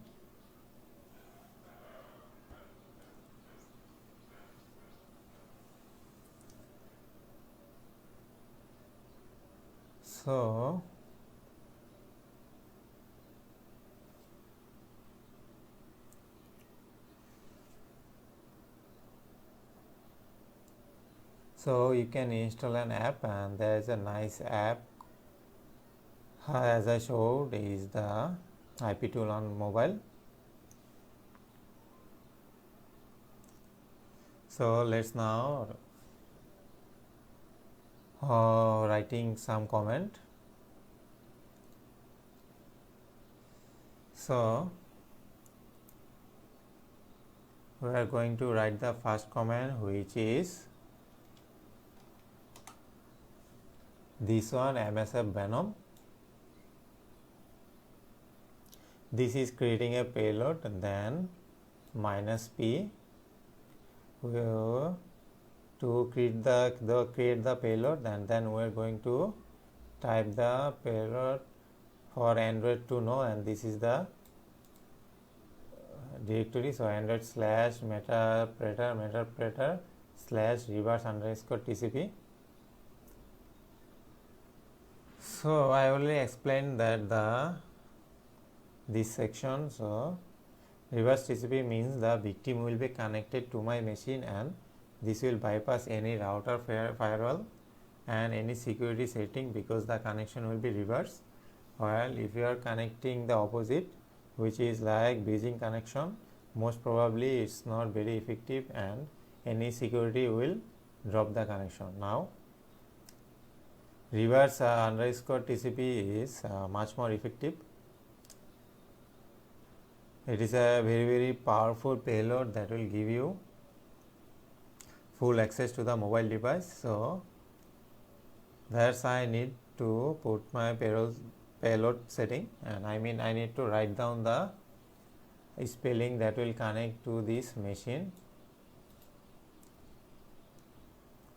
Now I need to write down the L host, which is the host machine. So in my case, and always remember Kali Linux is case sensitive, so you should do this on capital and make sure you write this machine's IP address.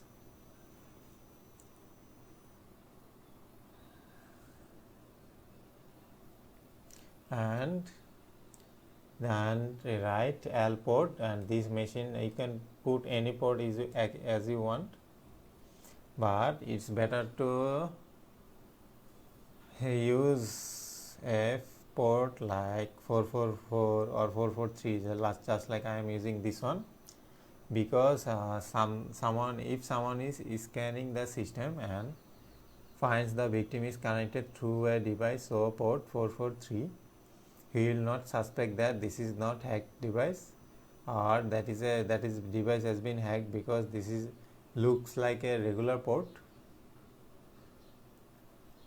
that anyone can connect to this related to HTTPS service, and they are greater than, if you have port like 4500, then this could look like fishy, so it's better to use port like this. Then you type capital R greater than, then apps.apk. So you can name whatever you want, game app, apps, games, etc. etc. It's just a basic process. So it will be working in most of the devices, but you can even make it more enhanced. You can encode it or encrypt it, so the antivirus will not detect it.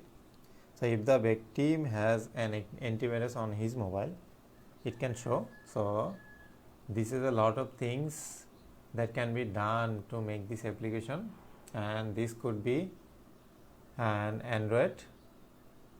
So it is very hard to detect. We can even be organized later on this section how to merge this application in future with one regular normal application and that application that created and is staying put. So it can be encrypted and it can be like this size. Let me just press enter, and it will make a APK file into your machine, and it will be like this size, 10,191 bytes. So no encoder, so raw payload, as you can see, it created the payload. So now you have a question like where this file saved. So this will save on this victim machine. So let me go to this. So you have to go to file system as a root.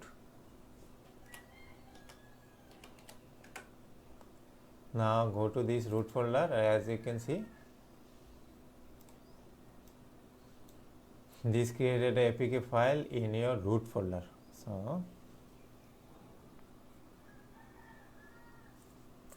So it's in here. So this is the first. So second, just copy this into your mobile device after creating this malicious app. Now as we make the malicious app, now what we will do is we will copy this malicious file into the victim phone, and that can be done in different way, like you can share folder between Windows and Kali Linux and copy them, or you can just upload this app in email and send this to the victim's phone. So you can do whatever the way you prefer. So I already downloaded this on my phone, as you can see in here. As you can see, I already downloaded this file. So just download this hash app onto your victim's phone.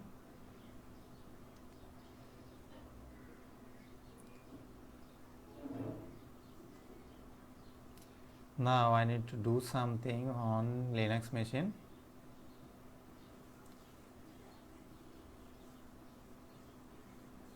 So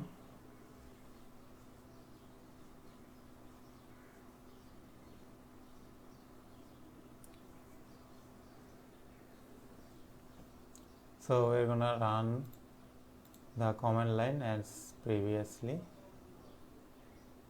not this one. Okay, so go to your root terminal and just type msf console.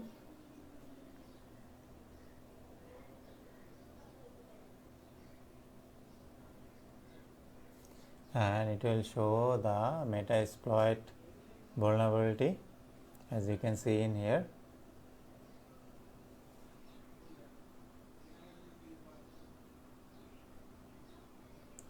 Now after that, just type what I typed, use this exploit. So we are gonna use this exploit. So type use space exploit slash multi slash handler.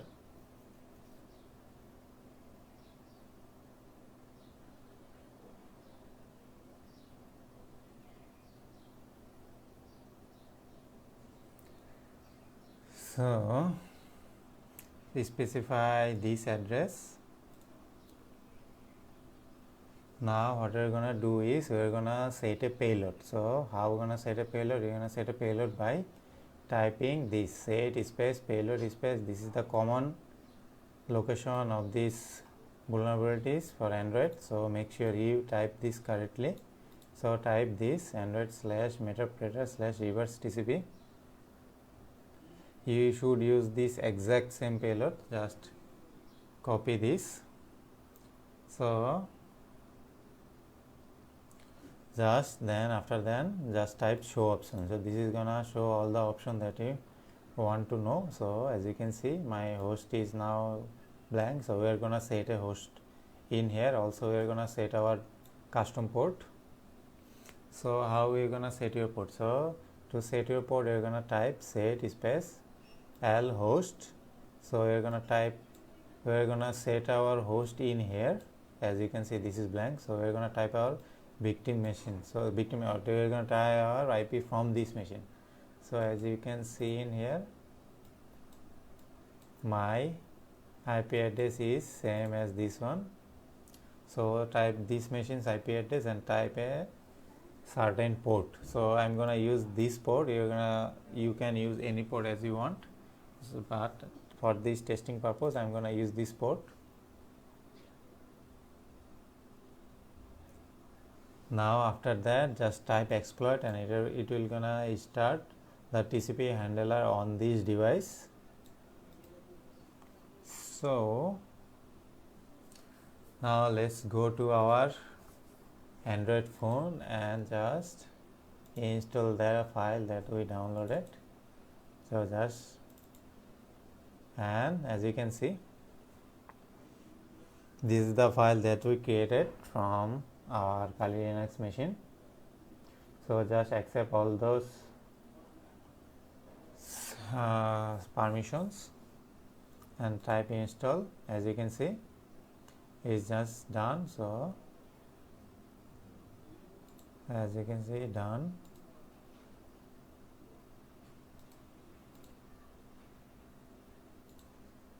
So let's keep that some more second.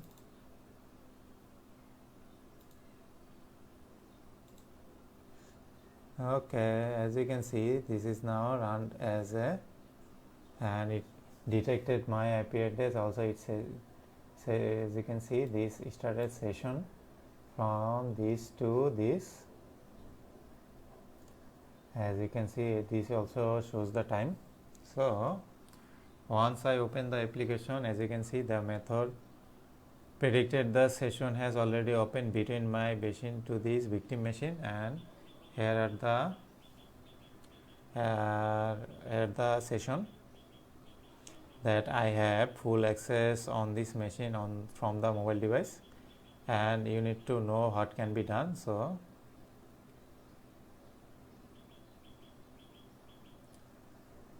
just type help, HELP. As you can see, you can type any command that you want, and it is going to execute all of those commanded from that mobile devices. So it's pretty easy. As you see, you can do all the activity. You can see if this device is rooted or not. If it's root, it's actually gonna have more option.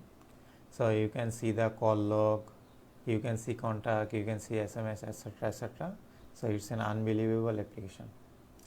So in next lecture, I'm gonna show you some of the source command that can be used, but actually nothing needs to be explained. You just need to copy and paste those comments, and you can see how to use them.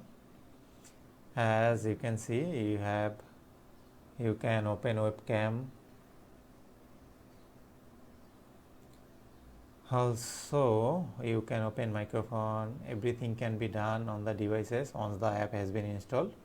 So it's quite interesting, and as we go later, we're gonna tune this further and to be hard to detect that attack. So it's the basic setting to the attack, and so let's see the post attack in the next. Once the victim install and opens the fake app, as you notice, you get lots of comments, and by just typing help, you can see all of the commands that you can implement. And by the way, nothing is showing on the victim machine. As you can see, this is pure blank, no processes is running on the display.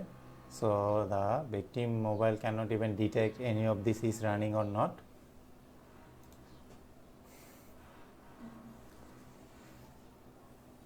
So everything will seem normal, so no problem would be there. So just let's try a couple of the comments. For instance, let's check call log. So let's just copy this and paste in here,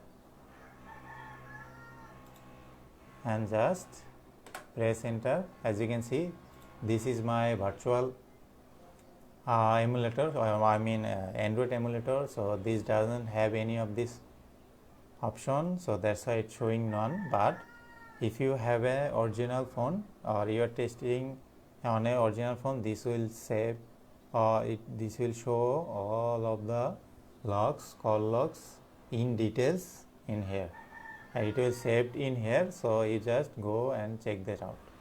But as you can see, I'm using this, so I can really check. Okay, let's check root.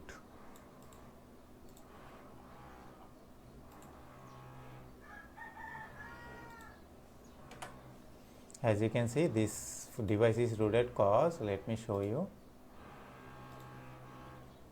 As you can see, this is ticked, so this is a root device. So this is why it's showing this device is rooted.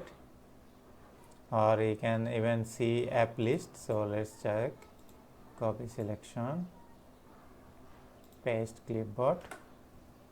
As you can see, this is the all app in here. As you can see, Chrome, here is Chrome, UC browser. So let me show you UC browser. As you can see, UC browser, as you can see. So these are all the system processes and also services, and also we are gonna see our main activity is also running. So let me check that out.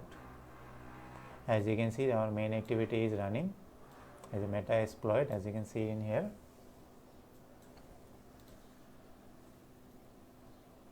So you can get all the information from this price. Just simply using this attack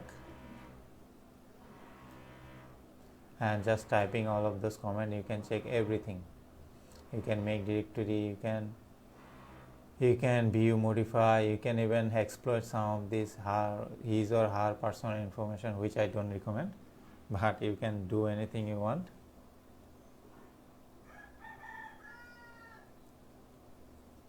So including shutting down the device, open microphone, start listening, etc., etc.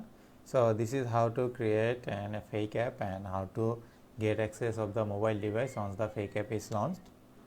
Now the only problem with this attack is that it requires some social engineering, and this would be explained later. For instance, if you just run the apps the same way it will not be effective.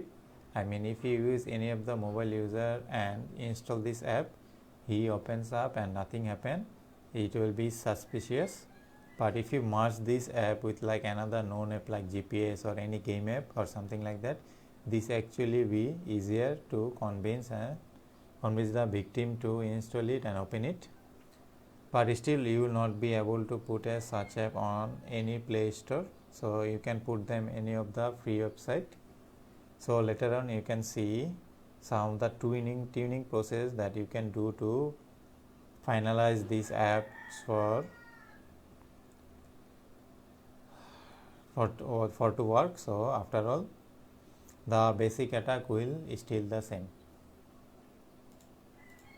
So first countermeasures will be how we can prevent such attack, which is mainly the depend on malicious app and installing the malicious app. So first thing you need to do is consider which is and installing zip only from verified or proper places. So if you install Android, you should install from the places like Play Store or App Store, while if you go search online, you may notice there is a lot of website that provides you the free application. So if you search online for an Android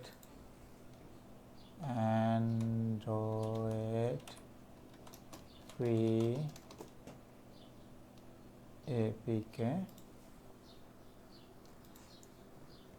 then there is a lot of website that offers games and programs and different kind of application which is completely free. But how can you trust this, or how can you trust this app that doesn't have malicious code inside or doesn't have any payload that will allow anyone to connect to your device? So the first thing you need to consider is to install from a verified Play Store, like from Android is Android Play Store, or from iOS is like Apple's iOS App Store, etc. like this. So second point is to the installation process itself. So we notice that when we try to install the app, so just to remind you that wasn't the how you can guess that the app has a payload or not. So is guess, I don't know if that app has a payload or not. So I tried to install the app. So what will happen? So if I go to my download directory from, as you can, I guess you can remember this app. So if you try to install this app, as you can see, by default Android prefer you to install the app from the Play Store. So it blocks the security so that you cannot install app from the outside of the Play Store. But what we do is we go to setting, you take this unknown sources. So as you can see, they also indicated that personal data are more vulnerable to attack. So by agreeing that you can lose the data or similar like this. So as you can see, I already click this. So let's now install this. As you can see, he shows this message like, so the app from unknown sources, and it could be payload or it could be any regular application. But most people, when they click this, by just click next and they just install, but they just don't read those permissions at all, and there's the fault of them. you should always read those permission, which app is taking your permission, like camera, microphone, which is more sensitive, and data or picture or gallery. So you should always make sure you you check your permission, so that each app which app is taking which permission. So if I click install, it will install the process. So the second mistake that we made is to allow installation from an unknown sources that we talk. So as you can see here, they can have full access of my contact, my messages. It can modify or delete the data, as you can see, modify system setting. So even if this was a game, as an example, game doesn't need permission like take pictures, modify your contact, then read your text SMS. So always remember to check those, because some apps do take some permission, and you should not install those apps from your main device. So they are more toward to vulnerable. So always make sure you check which apps need which permission and give them their specific permission. So if it is a game, why the game have a access like my text or my record audios, etc., etc. So even if this was the right application, we should consider the permission that you are giving to this app. So the third mistake that we allow is to gain access to your mobile. So finally, many people ignore on installing an antivirus on their mobile. So if the mobile has a lot of information and data, message, email, you should consider install an antivirus. Or if you just install a latest version of Android, like currently there is Android 12. So Android 12 has a built-in app security in App Store, so you don't need to install any antivirus or similar like that. So this is must for your own safety. So I will not specify a product because or app, this is not advertisement, but the thing is you should have a anti-malware application installed on your mobile, because you are going to try your best to be careful, but you never know, those things keep enhanced day by day and it becomes harder to discover. So those are some of the countermeasures that you can consider to able to protect yourself and not become a victim of this such attack, like I previously showed you using this app. So you can prevent those measures by following those techniques. So let's talk about repeating the previous process that we make by using the command line. Now we're gonna use this same way, but we're gonna access through Armitage. So you are gonna create sufficient or same amount what you did. So first part, as previously, was to create a payload. Then we see how to create a malicious using the TCP view. So or create a malicious code and name it as you want to put it inside the payload, and choose Android reverse underscore TCP. So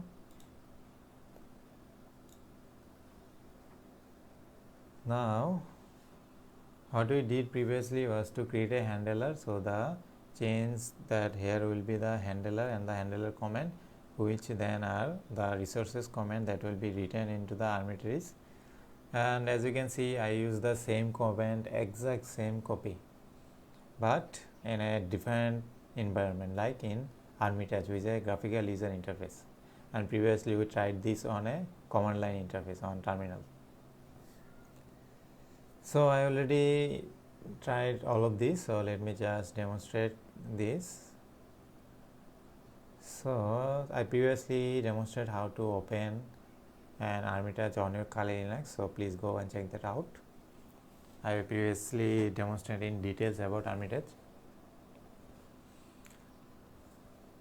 So Armitage is exactly like a meta exploit, except it's graphically. So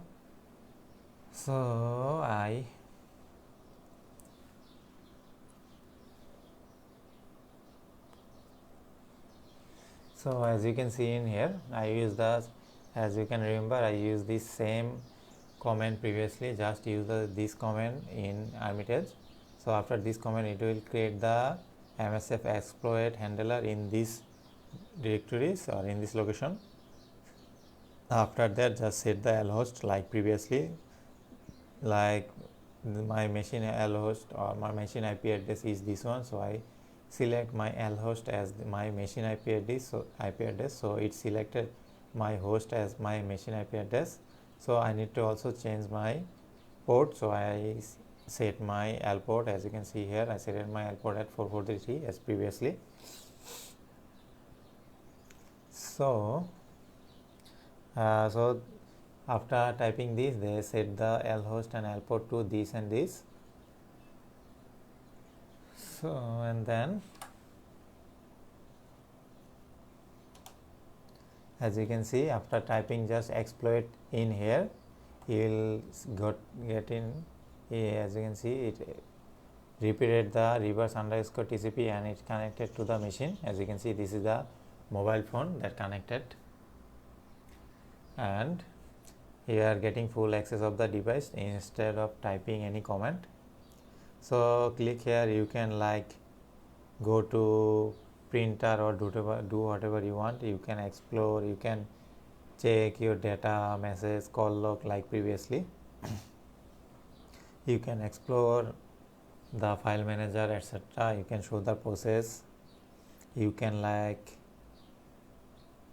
load any file from this here, because this is the user graphical interface. So you don't need to type or command line anything, it's just in graphically.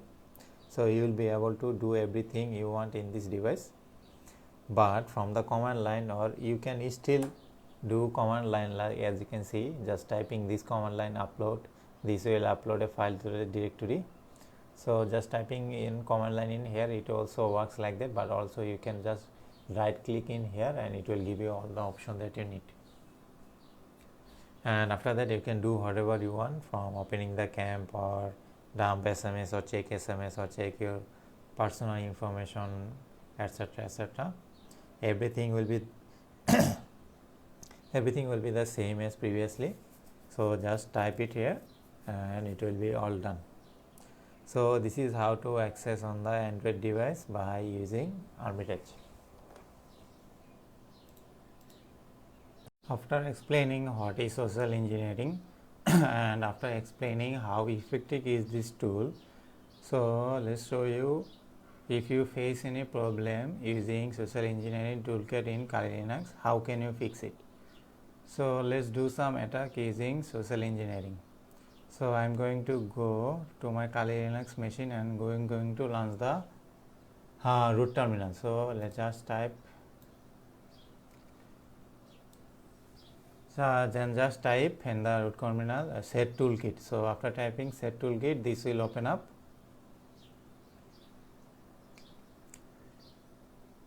And many attacks that can be used using social engineering toolkit targeting a mobile or a computer or any ethical hacking.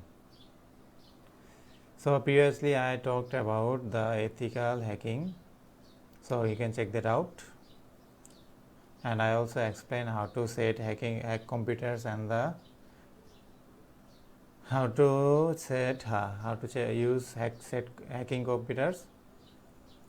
And now we will focus more about compromising Android devices, mobile or tablets.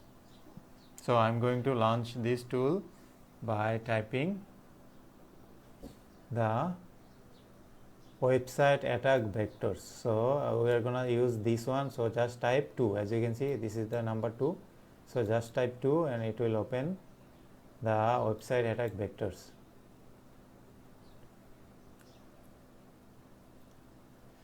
So this is pretty simple, which is like, now we are gonna use the credential harvester attack method, and this will capture the username and password. So it's very easy. It will not be detected by any antivirus or any software or any kind of firewall, and this is very easy to implement also. So I'm going to explain the different technique for social engineering. How can you spoof your email or fake emails or fake email, or how can you spoof a SMS, and how can you spoof a mobile number in the future. So this tool that we have right now is online and is very helpful when it comes to spoofing or faking a real information. So let's focus on this section and talk about how we can use this credential harvester attack method. So you have to select this one. So by just type C3, it will select this method. So after typing 3, it will ask you to using the template or use the import website, like what you want to do, web template, site cloner, or custom import. So it's important to know as IP or your victim IP machine once you send that by email or SMS to the victim. So any click of the link, it types an email or password, it will be captured, and it's a very, very simple attack. We are going to take some advanced attack, but it's just a concept. So it's a simple thing and it can be easy to upgrade. Now you can create a fake website from the web template, which is the major website like Google, Yahoo, Gmail, etc. Or you can use site cloner, this one.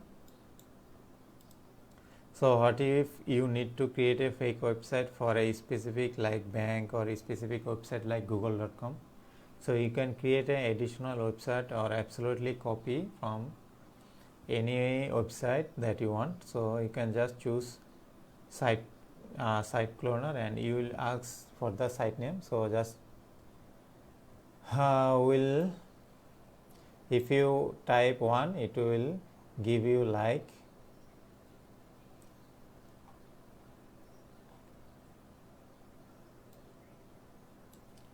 so we are gonna choose site cloner. So what you have to do now is you have to check your machine IP address first. So how can you check your machine IP address? Just go to here. As you can see, this is my machine IP address. So we are gonna use this on my local machine, not public machine or public IP. You can use this also here on your public IP. Just copy your public IP like this. Like how can you check your public IP? Just type my IP. It will give your public IP. As you can see, this is different from my machine IP because this is my public IP. So you can also try this one, but we are gonna not try this one. We are gonna try our local machine one.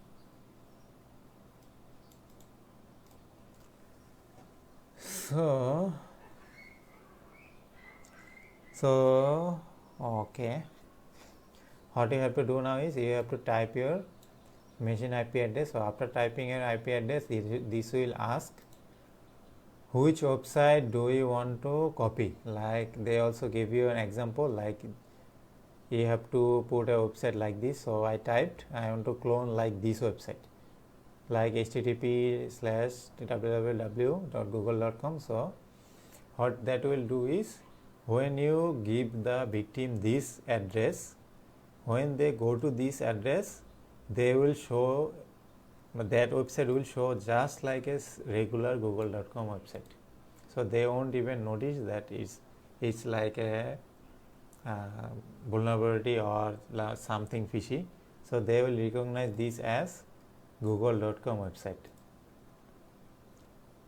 So after typing this, just press OK, press enter, and they will, as you can see, information will be displayed when you send your victim IP or victim machine to this address. So the main part of this harvesting is you have to send this IP address to your victims, like my phone. As you can see, this is the IP address that I logged in or just opened. So after simply just opening this, they ask me to give my email or password. As you can see, this is also running now. As you can see, this is also running. So what you have to do now is, like a victim machine will like give a random username or password like ABCD. I'm just giving this for random 1 2 3 4 5 6 7 8 9. Just type sign in, and these all will be shown on my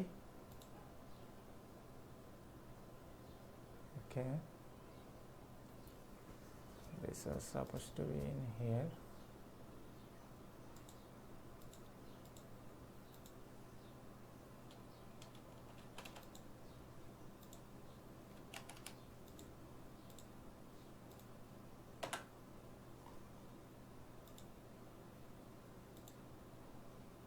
HTTP 192. Okay, at the rate of gmail.com, password. Okay, there is some problem.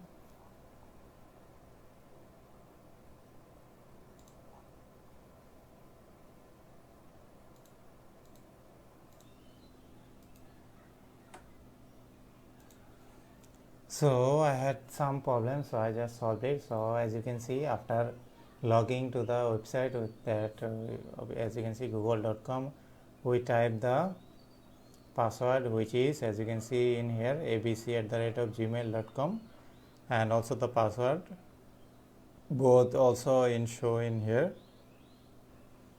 So it's very easy to implement. You just, as I told you, and if you use the right tool like using a website to figure the identity, this will be explained on the next.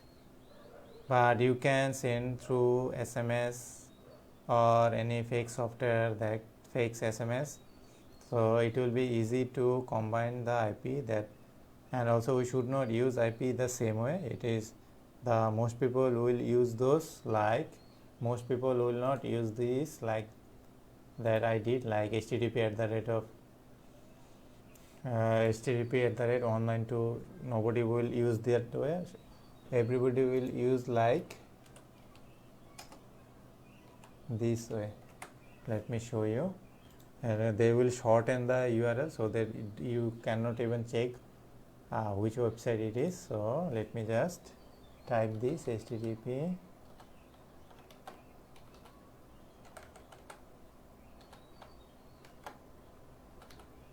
(192.168.1.101). So what they will do is, they will just give this address, not this one. So it will then it will be hard to even guess what this address is. Even if you send a mail to send this, they will eventually click it out and they will logged in, and then you will take the control of the machine, or you will get the like username or passwords that I showed you. So this URL that you send to the victim, so we usually see this kind of URL in Facebook and Twitter and other stuffs like that show you how suspicious it is. So this was a credential harvest attack, and that has for like captured the username and password. Not necessarily Facebook or any email or Twitter address. You can use this on any website that has a credential. So you can clone that website and send a link to the victim to click that link to visit that page, and then you just need to convince them to give the username and password with this empty field. So next lecture we are going to see another attack. Okay, let's see how to do that.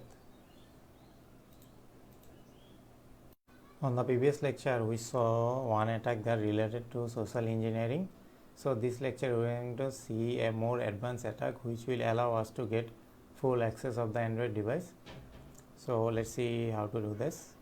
So first again we'll go to the terminal, and use the set toolkit command. So after just typing set toolkit, this will show up and this will show all the menu like this one.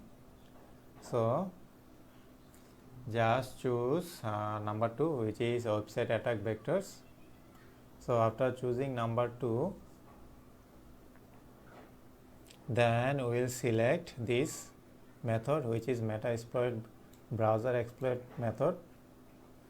So after choosing this method, we need to choose our template, like which template type we want to select. Like for simplicity, I am going to choose any website, and this will be done in a different lecture while we need to send it in remotely. I mean, you are compromising an Android device that are not on the same network, and but because we are using this on the same network, but in the future lecture we will be testing out on a different network. So in this attack, this is the basic attack which we are all doing attack on someone on the same network. So here we are going to choose web template. So we are gonna just type 1. So after typing 1, they are gonna ask you to type this machine IP address. So as you already remember, I guess this is my machine IP address. Then we are gonna choose a template, like again we are gonna use this Google template. So after that, you are gonna also type your port. As you can see, after selecting the Google, we will have so. Okay, we will first then have to use this. Choose the number 8 because it's more effective. And as you can see, most of them are from Microsoft and Adobe. So only 8 and 9 are from Java. So and this will keep updated time to time. So once you get your payload up and running, then you have to select your meta interpreter, and we are going to select Windows Reverse TCP meta interpreter.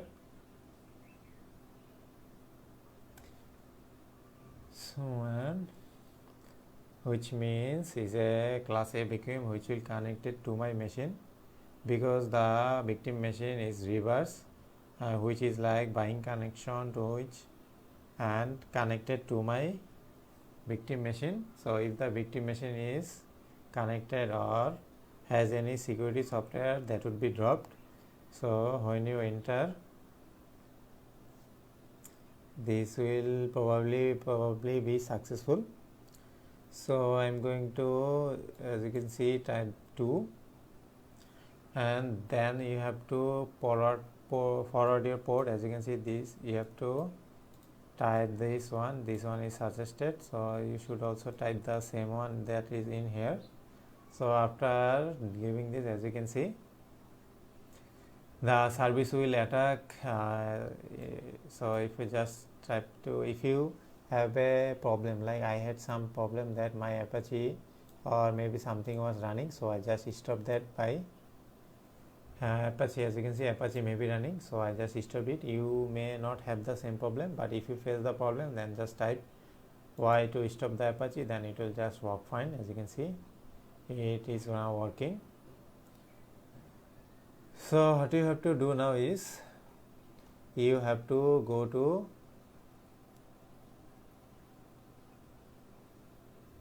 this website. Okay, this website. So somehow you have to now mail with mail or with text, you have to send a victim this mail ID with port. daily IP ID with port. So and when the victim machine will click onto this website, they will just, as you can see, this is now connected, as I already connected to this website. As you can see, this will open and close. It's not a problem, it's just how this is processed. Let me, okay, as you can see, this is continually running and it will continue running and will be closed. So you have to try again and again. So if you are doing that to attack a remote Android device, you need to change this IP to your machine IP or public IP. So I just explained in the previous lecture, but not to confuse you, we are gonna do this in a simple way.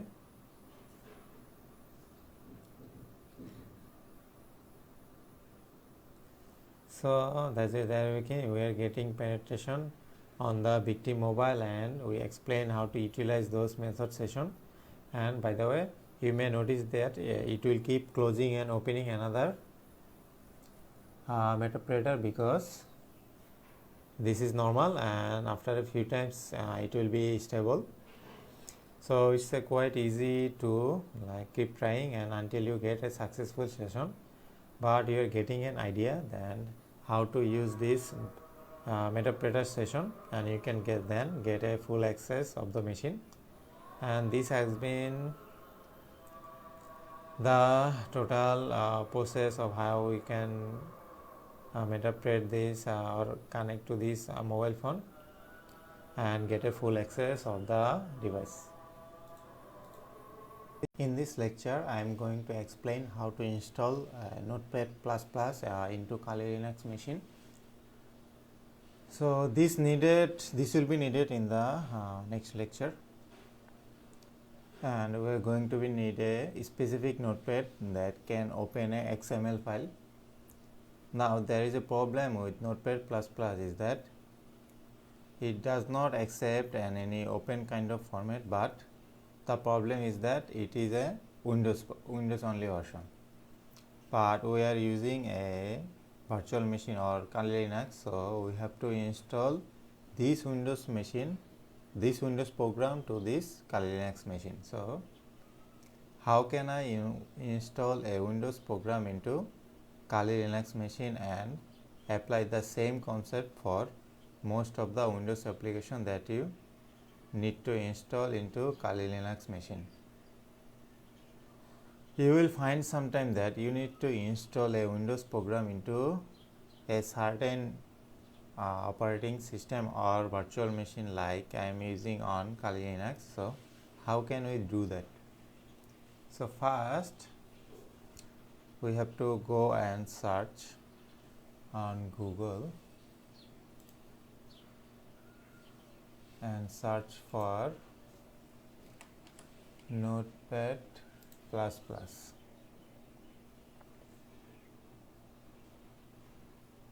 Now go to this website as notepad-++.org and go to the download. As you can see, it already showing the download version, and also always install the updated version. So let's go to this. So this is the updated version, and as you can see in this website, as I was saying, it's just a Windows application. As you can see, it's only Windows application. So you can install it regularly on your Windows machine, but as we are going to be install this on our Linux machine, so how should we do that? So first just download this one just by clicking this button, and it will start the downloading. As I have already downloaded, so I don't want to download again. So then just go to the download folder. Okay, home, go to the download, and And as you can see, I have already installed this, downloaded this twice. So this is our file notepad++, and copy this file into your root directory. So just copy and then open as root,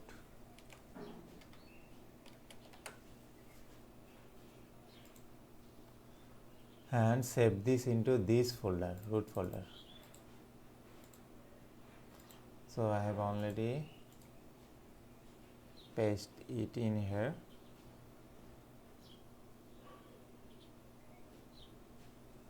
So from this location I can just open a terminal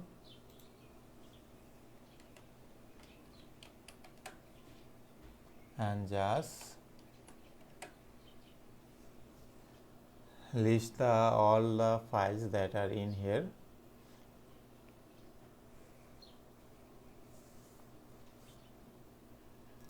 So what you need to do now is you need to install this exe executable file which is from Windows into your machine, Linux machine. So how can I do that? We can just type a wine command, wine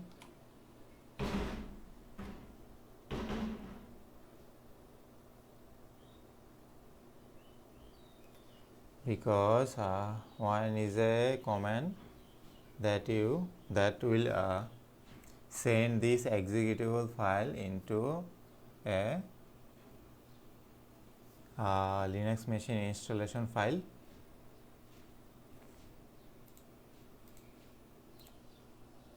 So as I already told, wine is a command that will transfer your Windows exe file into a Linux file. So let's just install it. So type wine space and put this file name. So let's just copy this and paste this in here and just press enter. So don't worry, it's not an error, it will take some time to go through the process. So let's just wait and see. So it will install it and it will create a shortcut on your machine. And as I was saying, this is the way that can be used to run any application from your Linux or install any Windows application on your Linux machine. So let's just, as you can see, it's already up and running. So let's just install as we install like on Windows. Very easy and very simple. Auto updater, custom, localization, again.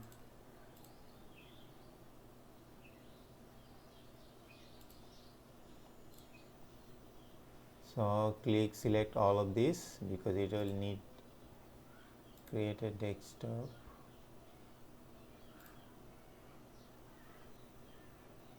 Run .NET++.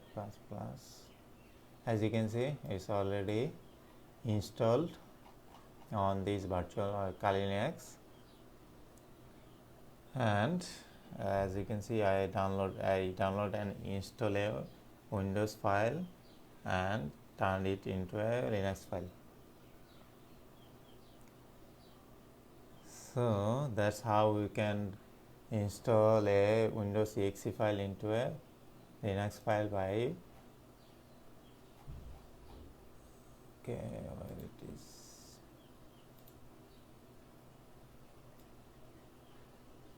The Linux file. So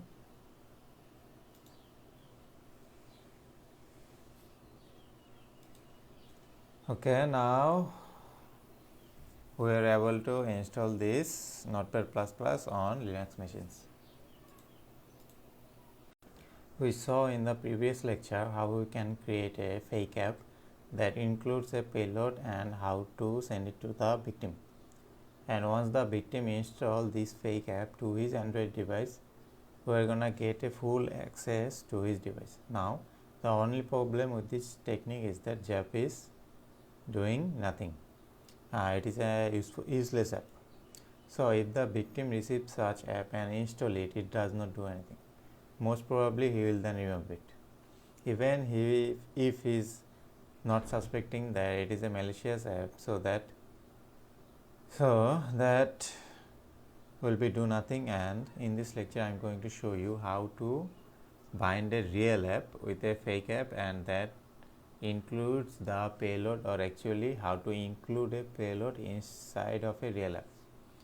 So all the steps I am going to show you all I have done already, so I am just gonna demonstrate and gonna show you or talk about you how this is actually works. Now in general you will see there is a different script that will allow you to do that, and you can install this or use this script that I choose, or you can just search online or go for another one.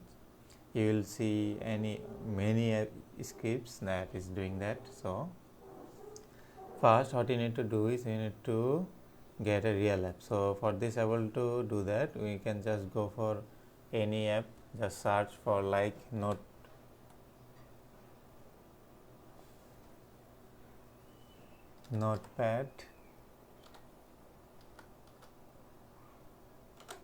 APK. Just download an APK.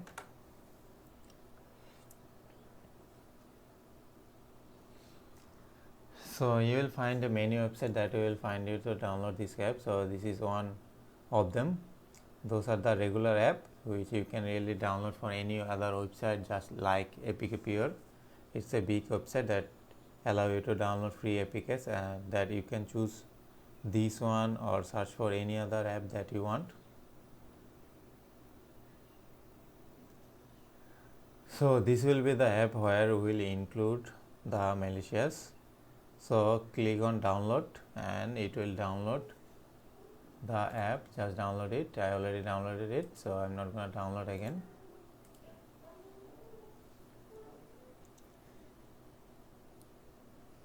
Now this downloaded file will be on the download folder.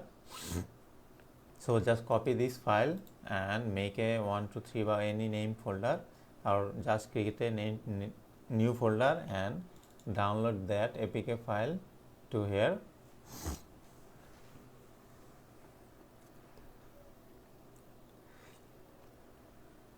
This is the downloaded file, notepad. So I just rename it for my simplicity.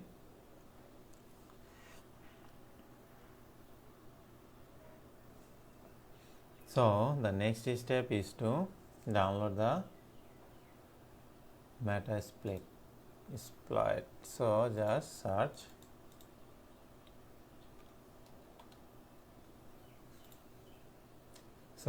Metasploit APK embedded payload, and the first result that will come, so go to this website, GitHub, a popular website. So this is the script. So just download this from here. Just click download and it will download automatically from, and it will save on the download folder. So it will also save on the download folder. So this is the folder. So this is the file that I downloaded. So this will be in here. So just copy this and paste this in here. So these two are the file that we downloaded. So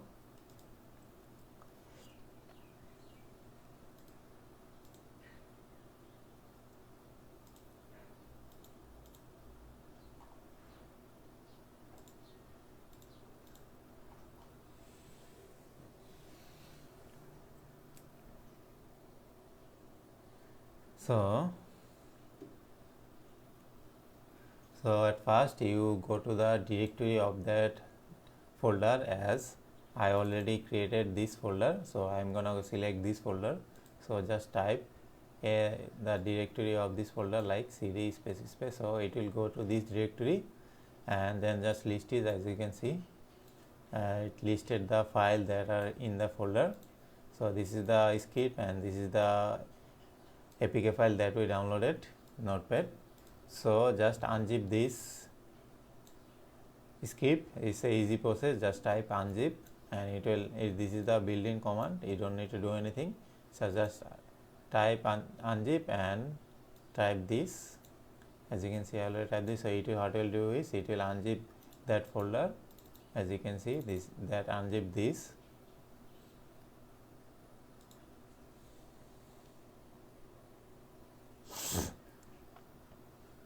So after that, you go to that folder. As you can see, I go to that folder and listed it, because so type cd space, type this,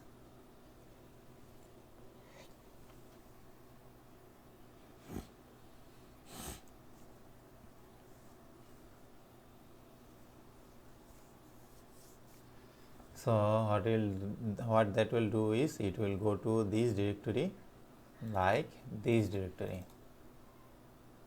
So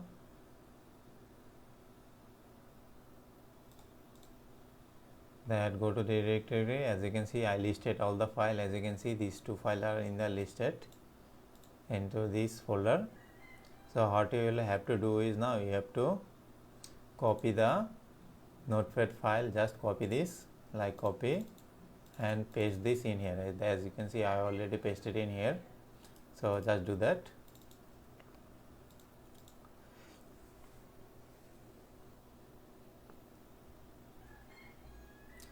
So just go to, now you have to do is you have to go to this directory, and what you have to do is now type cd and just go type this and slash, and what will have that will do is it will go to this directory. So then just I listed all those files that are in here. As you can see, these 3 files are in here, 4 files, 1 2 3 4. So what we'll have to do now is you have to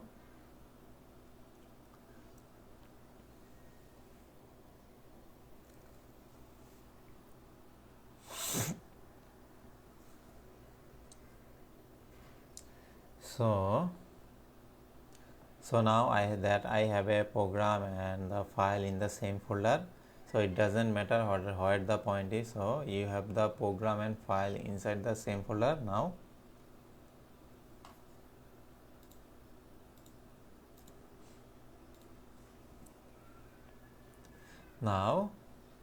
to be able to launch this, you have to run this program, and you need to start to typing this group and finding the Ruby. So the first thing is you have to type, as you can see, Ruby. This is the built-in command. So just type it and type this file and this file.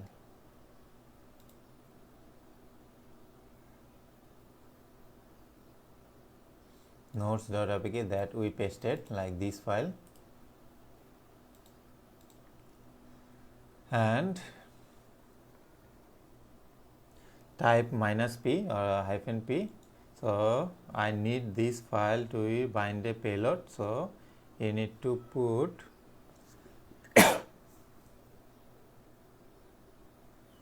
so payload, and what that means is this is the Android payload, and that payload we use in the previous lecture where we created this. So now what you have to do is, as we previously demonstrated this metapreter, so what you have to do now is you have to type this Android / metapreter / reverse _ TCP,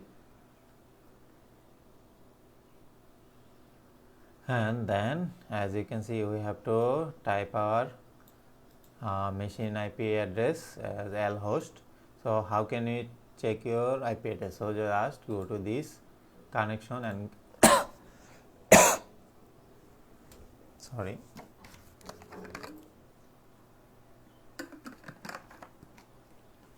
So what you have to do is you have to type your machine IP address. As you can see, this is my machine IP address. Okay, this one is. So just type this in here and just type any port as you want.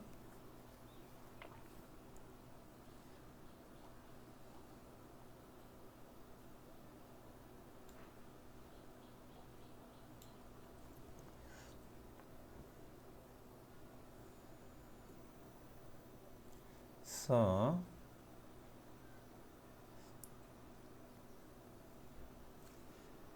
just type your IP address and choose any port that you want. You don't need to choose mine, you can choose any other. I just choose this as an example.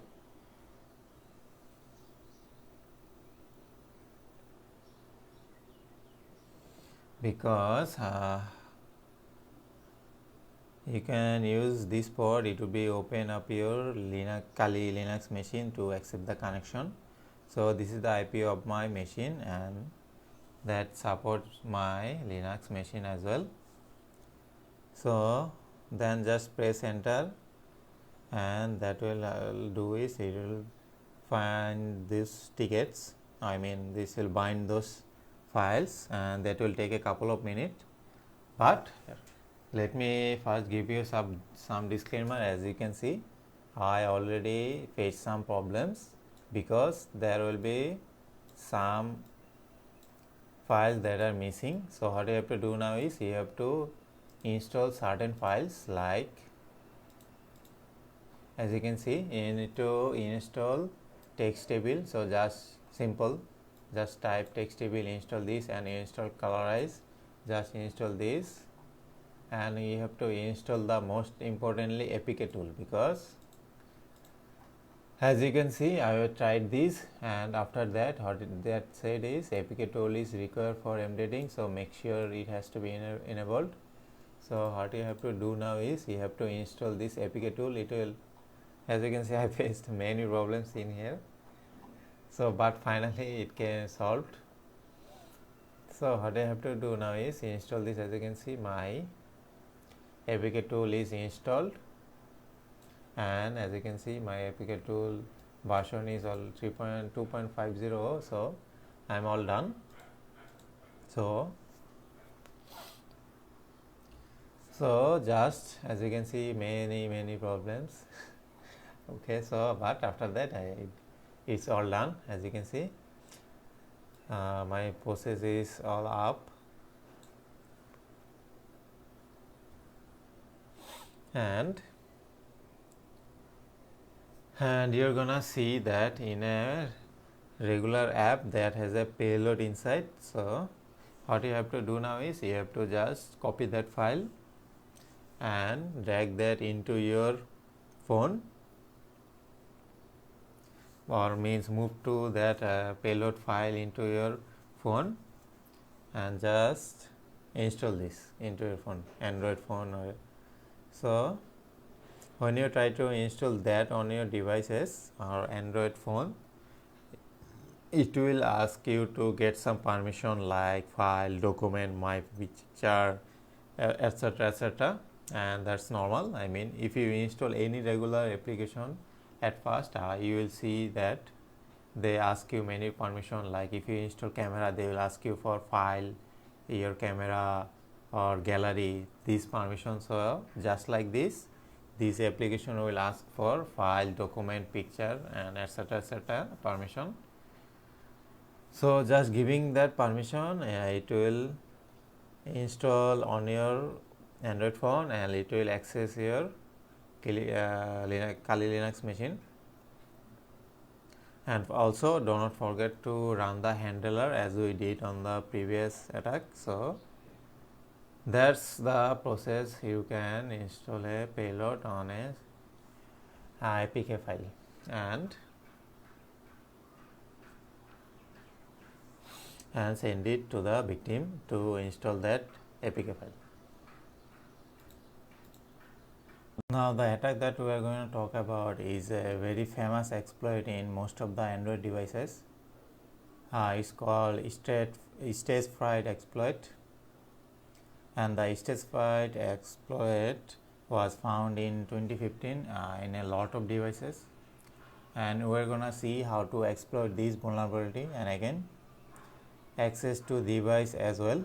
But the objective of this lecture and the other lecture is just not about to follow the steps or to execute something vulnerability and some point and some exploit.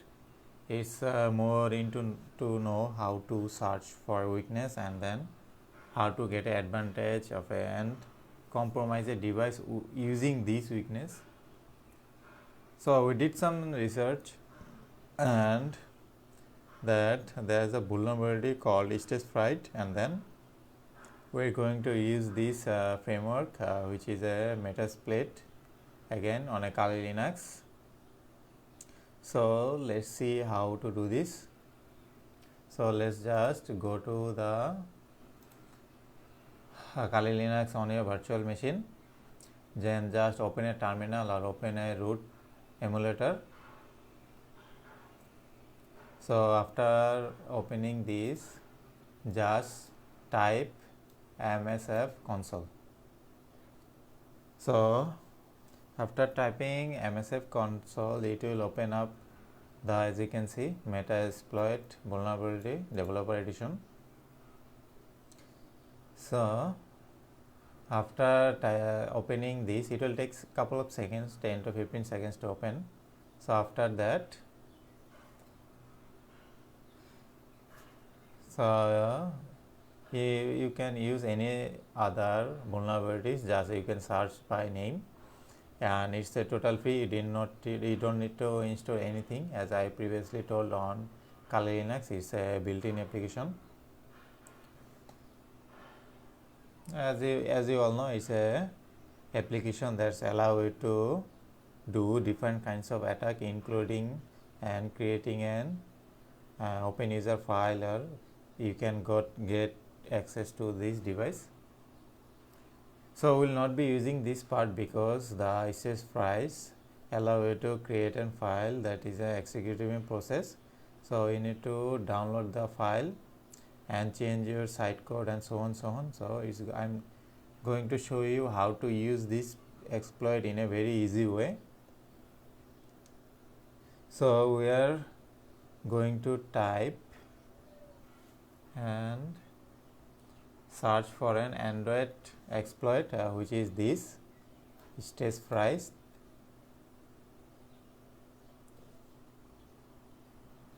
So just search this. So after searching that, you will find this exploit. As you can see, this is the exploit that I already told you, found in 2015. So Android stage fright MP4 TX3T integer overflow. So this is the exploit we're gonna work. So after that, you need to select this exploit to utilize this. So how can you select this? So you can just use this as use 0, or even you can just copy this and just paste this and press enter, and it will use this exploit. So what you have to do now is you have to just type use space this one, and then you will use this as a exploit. Now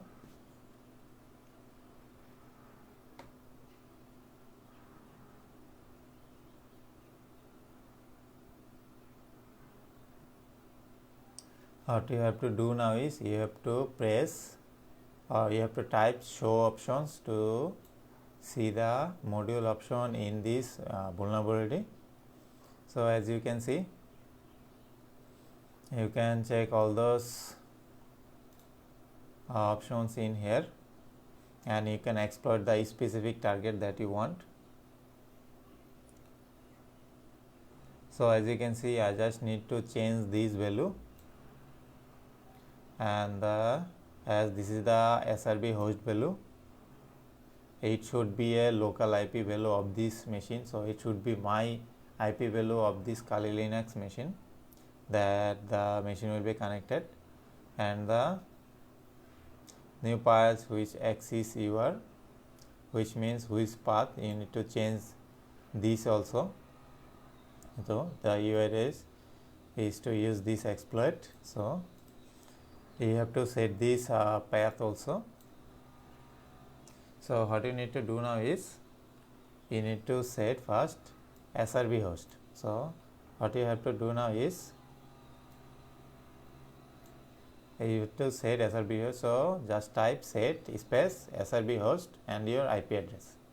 So as you can see, my IP address is this. So just type this, then it will be done. It will be set your IP address. Then what you have to do now is you have to set your path, this path.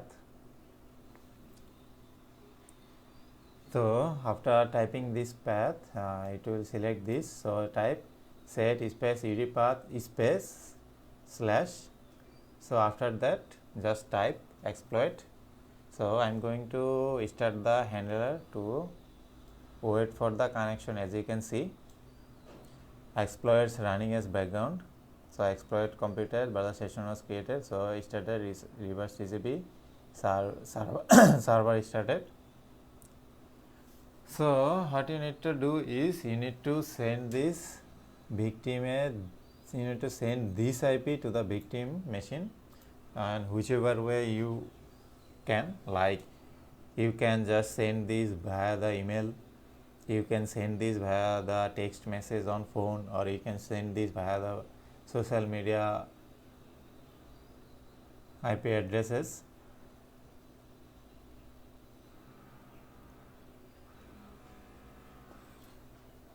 So you need to just send this address to your victim machine as anywhere as you want, and whichever way you prefer, you just need to send this IP address so that the victim visit this IP address. Like you can send this message in an email like it's an important message, go visit this out, etc., etc., so that the victim visit this URL.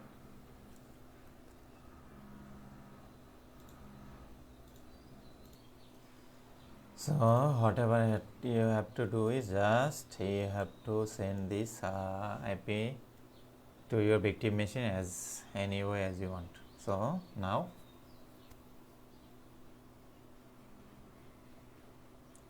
I'm gonna open an Android machine that I am using as a virtualization.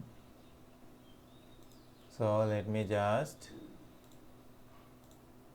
open this Android machine. So this is the Android machine I will be using for this test. So this is the Android emulator, so it works just like an Android machine. So let me visit this website, http://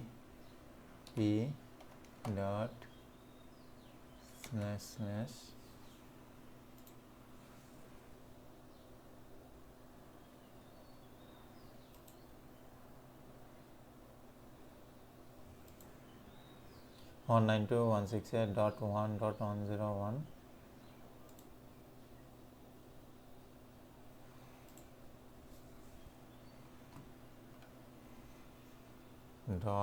.44 192.168.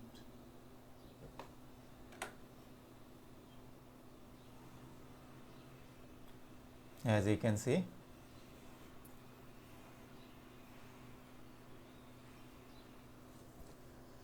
now as you can see it's working.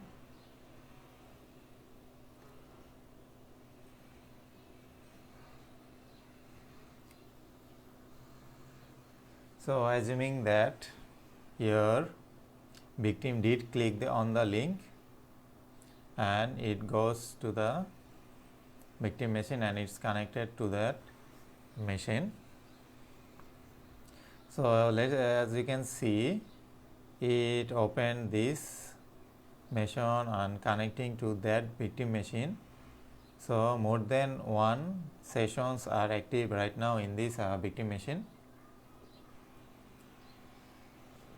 So you have like couple of sessions, so you can log on, or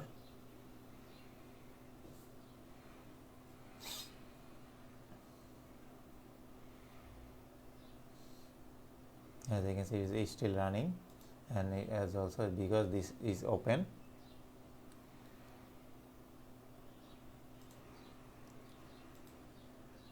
So that's how this works.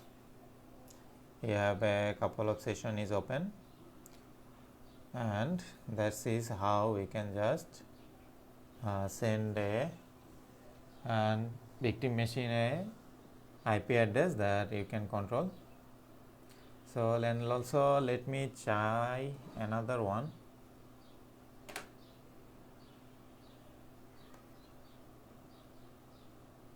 Sessions,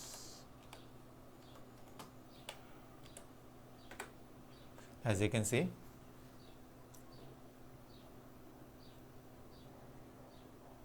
as we type this session and space I, it gives a session that log on these devices and that have full access on that device.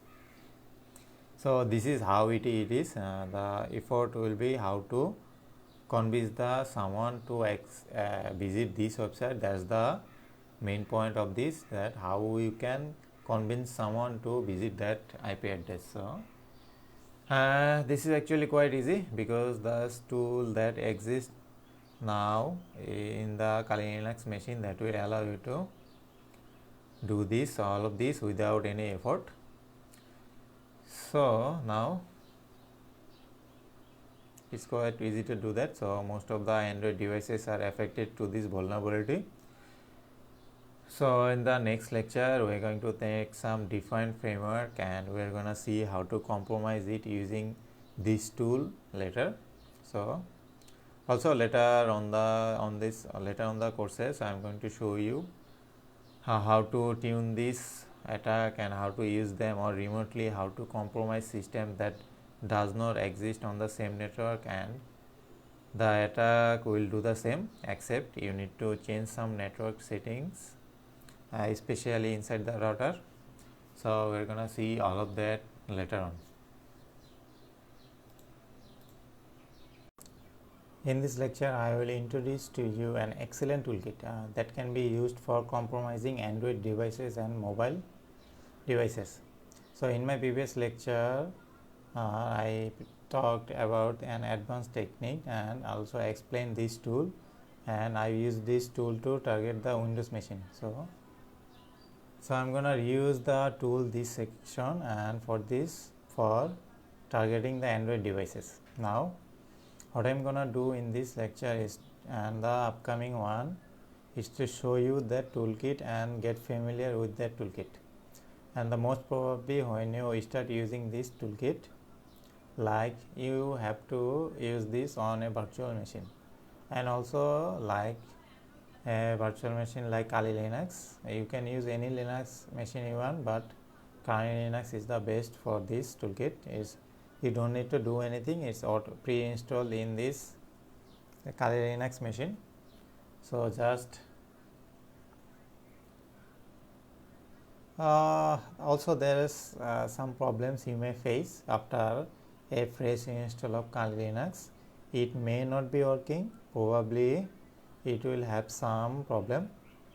So in the next couple of lecture, I'm gonna show you how to fix those problems that you may face, and then I'm going to start showing attack using the social engineering toolkit.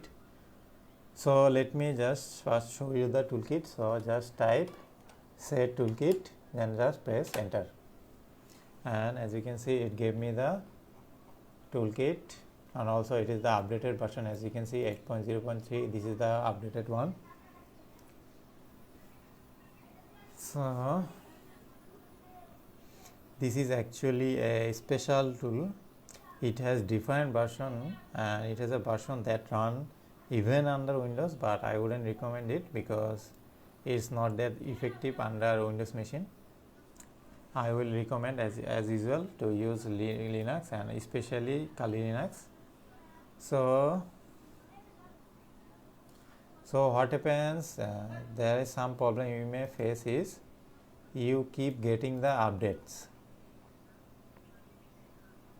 So because maybe your version has lower, that's why it keeps giving the update. So that's why it keep getting stuck, or it may report some problem. So most probably you will find a version in here, and that is the latest one. So you need to go to website. If you have a older version, then go to the website that the people that created, like just type web toolkit, set toolkit, then it will just website toolkit. Okay, what is this?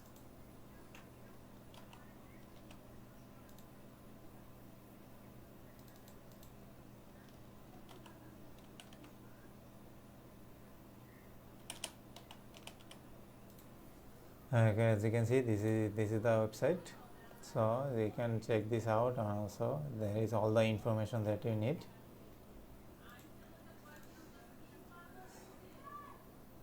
So the latest one you can find in there, and it's quite easy, and it's very easy to just use, very easy. I think this is the easiest attack tool or social engineering toolkit that you can find in Kali Linux. As you can see here, you have a different option, but you should start by updating the set configuration and updating the social engineering toolkit. So once you finish updating, you can start the tool, which is like social engineering attacks number 1. As you can see, it has lots of attack from here, like spam, spear, phishing attack vector, website attack vector, infected media generator, and etc. Lots of this in here. So it's an amazing tool. It will take a lot of time to understand all of those, but we are gonna take couple of them in here. But I will also suggest you go through the remaining one.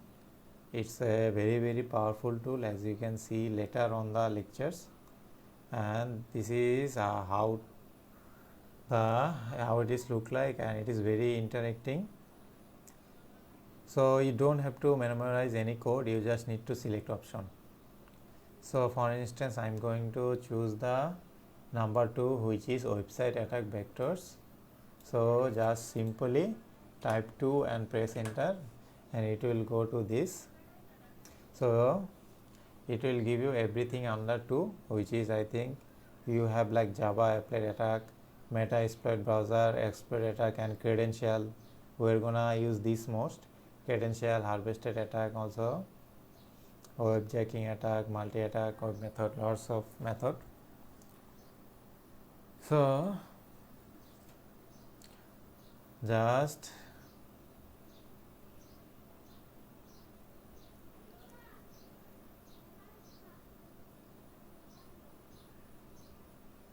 and you're gonna type like 2. So in this they will ask you to suggest, or they'll suggest you to copy a site or choose a site to clone or copy the site that's built in here. Or so let's try web templates. So if I type 1, it will give me net forwarding, type no. So let me give my IP address 192.168.1.101. As you can see, that gave me all the sites they will work on. So you can choose any number you want, and so on. But as I told before you, when you use this set toolkit, it will may not working, and it will may have some problem. You may face some error messages, and you may not will continue to work on this attack. So sometimes you go to the attack and it keeps getting to the main menu or more line. So next lecture I'm gonna show you how to fix those some problems or some errors on those social engineering toolkit when you start using it. So if you face any problems, so you can check that lecture out and use this lecture to solve any of the problem that you face, and that will be the all for this set toolkit attack, and it is very useful and very easy to utilize in Kali Linux machine. As I mentioned in my previous lecture that most probably when you are going to use this social engineering toolkit for the first time in Kali Linux, you are gonna start getting some error. It may not be working or it may be working. If you are using the latest version of Kali Linux, it may get all those updated. So make sure you always install the updated Kali Linux. And sometimes it will not be working, and probably sometimes you will see whatever this option is chosen, just like I choose this one, it may get just not work properly, and it will not forward this chosen option. It will just return to this menu, and it will not go forward. And most probably this would be because of the outdated version of your set toolkit, or maybe you are using an old, very old version. So what I suggest you to do, if you face this problem, you can go to their website and download it. It's quite easy to replace the old version with this updated version. So how can you do that? You need to go to their website, and their website is, as you can see, is already in here. So go to this website. So let me just show you. Okay, I have already opened this. So as you can see, I go to this website and go to this resources, tools, and social engineering toolkit, which is Self toolkit. So you can just go to this website by typing here, or just Google search it. So you will directly go into here. So what you have to do now is you have to download this set. You have a 2 version or 2 type of method. You can just copy paste this inside your terminal, like this one. You can just copy and paste in here. It will just install. Just copy this and press enter. It will automatically do everything for you. You don't need to do anything. But I really cannot do and demonstrate that, because I already have my updated version in here. As you can see, this is the updated version 8.0.3. this is the final version. So I cannot really demonstrate the process, but it's really easy. Just copy this and paste on terminal and press enter, and this is enough. And other one is go to the GitHub. So as you all know what GitHub website is. So what can you do is you will see this page. So you just download, or also you can get a lot of instruction in here.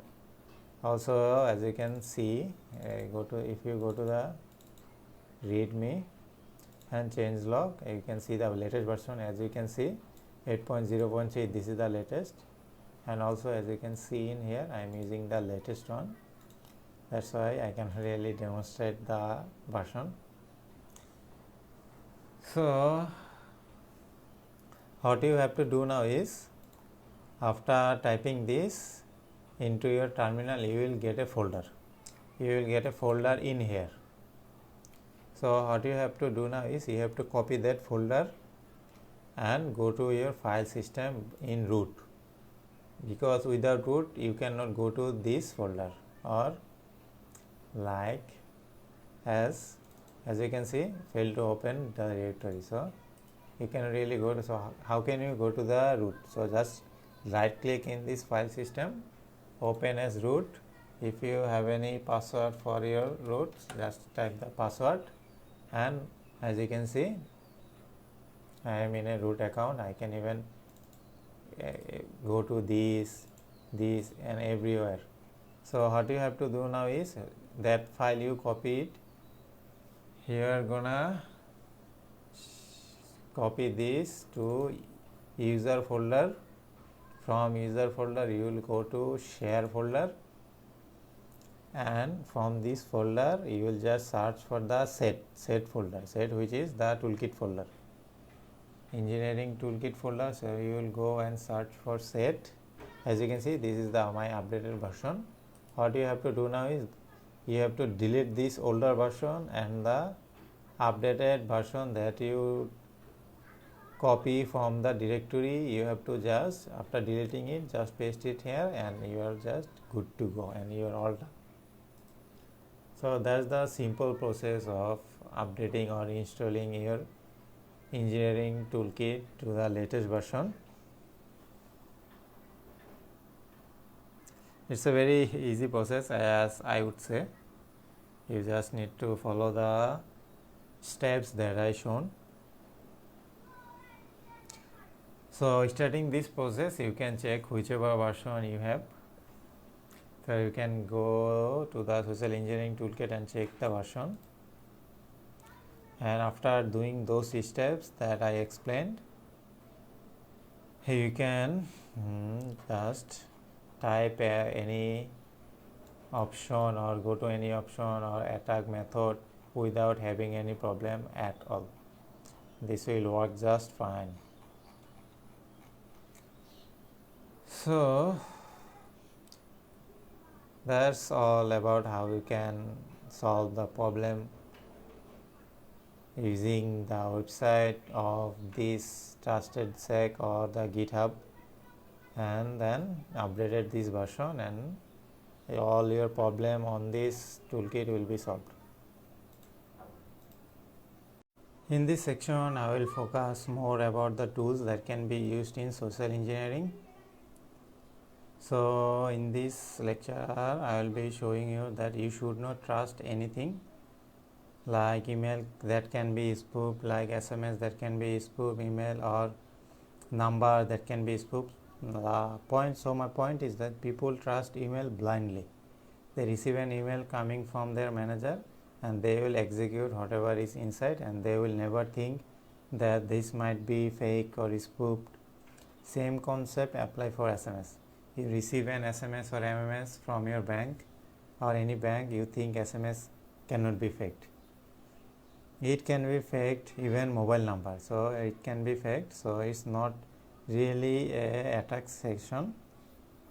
It's more about intruder tools that is used into like a malicious hacker to utilize. So if you to utilize such tool, it will be very easy for him to convince anyone to do anything that you want them to do. So if I send an email coming from your friend or coming from your manager, and if you don't have enough background or you don't aware of them, you may be spoofed by this email, and you will trust that the mail is coming from the sender and it's variable and it's verifiable. So the first demo I want to show you is the spoof website or the fake email website that you can search on Google. Like there is hundreds and thousands of these fake email website. As you can see, there is lots of pages, and every one of those website can send a fake email website. So you will see many websites. So this is a kind of interesting website. It's free, it's very effective, and most probably it will go to your inbox or maybe in your spam folder, but it sometimes go even to your inbox, so that you can test it. So you can fake an email showing it's coming from anyone to anyone, and it can be you that can attach whatever they want. So you can send it as a like text, HTML or text plain or editor. So it will show like those messages coming from LinkedIn or from Twitter or some kind of things like that. So using such tool is very convenient, and I don't always I basically don't know why Google still allow those websites. In my opinion, they are very dangerous. So let's try a demo on this website. So I'm gonna send the mail that show that the mail is coming from John Cena. As you all know who is John Cena is. So from email is like John Cena email to my email. This is my test email. So like I will type test email, and just I will type just random things and do the captcha. and press send. And I think this mail has been sent. As you can see, it's already done. It's already received in here. So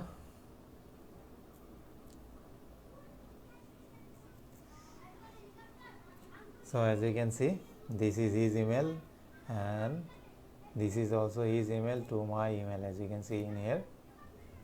So imagine what can be done using this tool. If you can convince someone to receive money, or convince someone, and you send someone for money, or send someone to his wife or his girlfriend, or whatever was the case, to tries to convince him as his wife or girlfriend that he or she may need money emergency.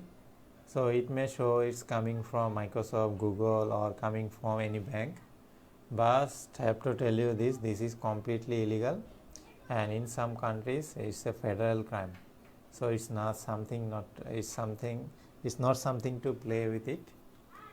You are doing a proper penetration testing in any organization, and you will see you need to check if people have enough awarenesses that if he is received a suspicious email, they will verify you can use this tool. So now only one weaknesses you have in such tool is that it's a one-way process. I mean, you can send an email showing that it's coming from someone, but what if the victim is reply back? The reply is going to be the right person, and that's why when people use such tool, they will never ask you to reply back. They will ask you to do something instead of replying the email, like asking for money, or asking for some information, or personal information, or your bank information, something like that, or your credential of any username or password, etc., etc. And I saw many girls in my country are spooked by this email, and they send money like 10,000, 15,000, also $5,000 to these people anonymously, and they suffer after that. So I have many example of like this, where people still reply or send money to these websites.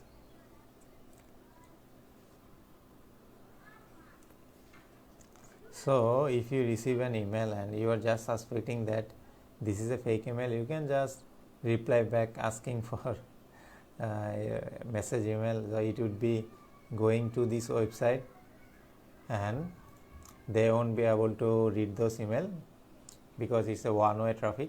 So if you receive a fake mobile or fake phone call from a fake number, you can try to disconnect and call them back, and so on. This is the one tool that you will use, and with this tool and technique that we will explain previously, so it would give you extremely good result. And one more time, this should be done in a proper frame, so that if you are doing a penetration testing with a bright approval. So that's it about spoof email. Spoof email, it's a very dangerous, and this is actually an illegal activity in many countries, and you should be careful of that. And we saw in the previous example how easy it is to spoof an email and make it showing like it's coming from someone you know or trust. So how can we prevent ourselves from them taking the previous scenario? So if you send the email and that we just received, and if you send it on the website, the only weakness in this technique is that if you reply back to this email, it will reply to the original person. So if you reply back, reply would go to the right person. I mean, the name of this email that it came from, the reply will go to that email.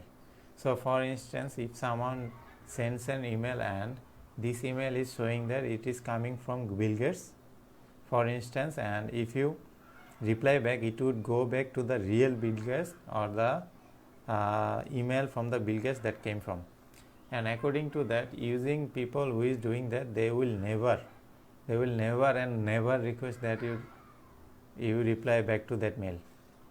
They will always ask you for something to be done with their email, like click this link or follow some steps or go to this website or give me some bank info or etc., something like that. It will never request you to reply back, because this is the only weakness inside this kind of application or website. It is one-way process. They can only send fake email but cannot receive the way. They cannot receive the reply, and according to that, if you receive a suspicious email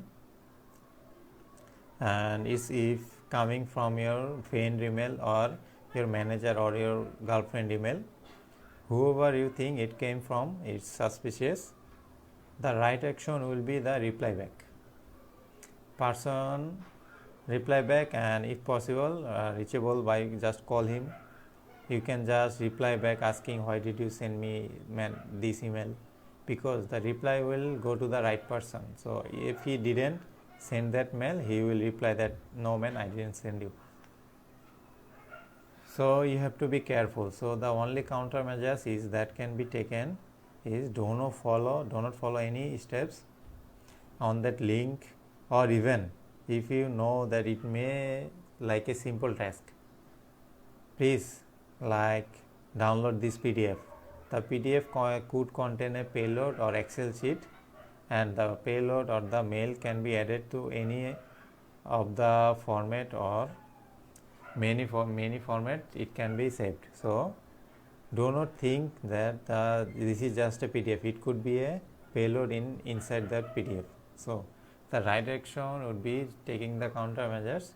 So is to reply back or just to verify with the contact, and never follow any of the steps that it said on the mail, or don't never click any link. So that's the right process. So try not to be embarrassed or call someone to ask, why did you send me this email, or just mail them or asking, why did you send me this email. It's just a simple process for your own safety, and that this actually would be a big mistake, and it will cost you a lot of information and lot of privacy. So to summarize the topic, the spoofing email that you are suspecting, it didn't came from the right person, so do not trust the email address, but you should reply back, because weaknesses of these websites and the application is that it is only one way process. This website cannot receive and reply email. They just can send, they just will send, and they will send a lot of people, so they will never reply back. They cannot receive their reply email, and that is the only countermeasures that you can take against a spoof email. So in this lecture I am going to be talking about the spoof mobile number. So, and this lecture I will show you that you should not trust any phone call or any SMS, because as we saw earlier with the spoof email, that can be spoofed or can be faced. So also phone call number can be spoofed, and also text messages too, that can be spoofed, and there will be some small demonstration. So if you search for online, you can find lots of websites that can fake or spoof a mobile number to make a call, but it used to be free in old days, but and now and a lot of the websites you have to pay to get the service, so it's not free anymore. So as you can see, lots of the website you have to pay.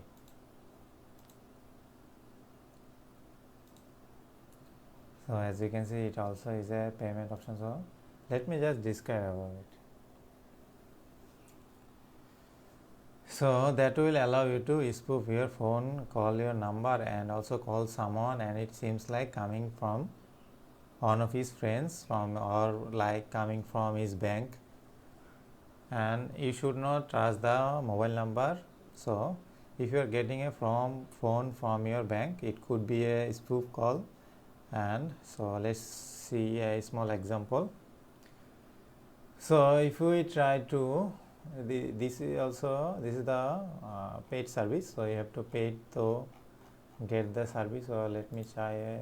Okay, so this is your number, so enter the number you are calling from. So this is your country code, and here you can tell number, and this is your destination number. So here you will put your destination number and the country code, and this is the number where you would like to display the number. And you can use like high pitch, low pitch, lowest pitch, and many effect as you want. Also you can like spooky, Charlie, or many voice soundboard that you want. Then type captcha and just you are done. Place call. But the thing is, I cannot really place the call because it's almost 99% of the sites are now paid service. But the basic thing is that that's the process. Totally easy, and so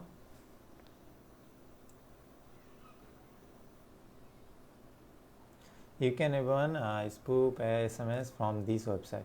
This website also support spoof text messages. As you can see, this website also support text message, but this is also this website is very old and popular website for this kind of service, because it's not free anymore. It used to be free, but not anymore. So what this app will do, and this will call from the number that you displayed, as I previously demonstrated. Just put your number, your destination number, and then just done. Also put your country code, obviously, and this will give you like 5 or 10 attempts for a couple of dollars. So and you can put any amount or number problem that you can make by using your voicemail, or even you can use your voice to female to manipulate the person that you are calling. So it's a very easy process, but the thing is you need to pay. So also you can check many websites in here. Like this used to be free, but not anymore. So let's check that website out. As you can see, it's not free. Okay, let's take that out if it is free or not. Okay, my country is not in here, so I cannot really call my number. So I cannot test this space number. As you can see, this is also not free.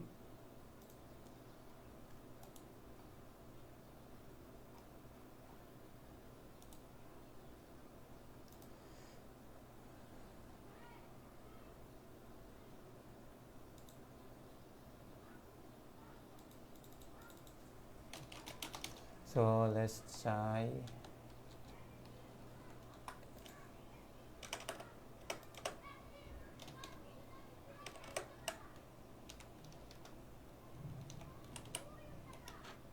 Let's type a random email. Okay, let's done the captcha boats. Where is boats? One. Okay, where is I don't see any. Two. Okay, I don't find any. Okay, three. Send me. Okay.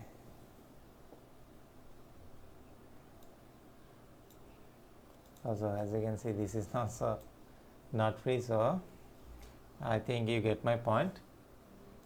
So that's how you can spoof a call from a various number that you, and it will run automatically.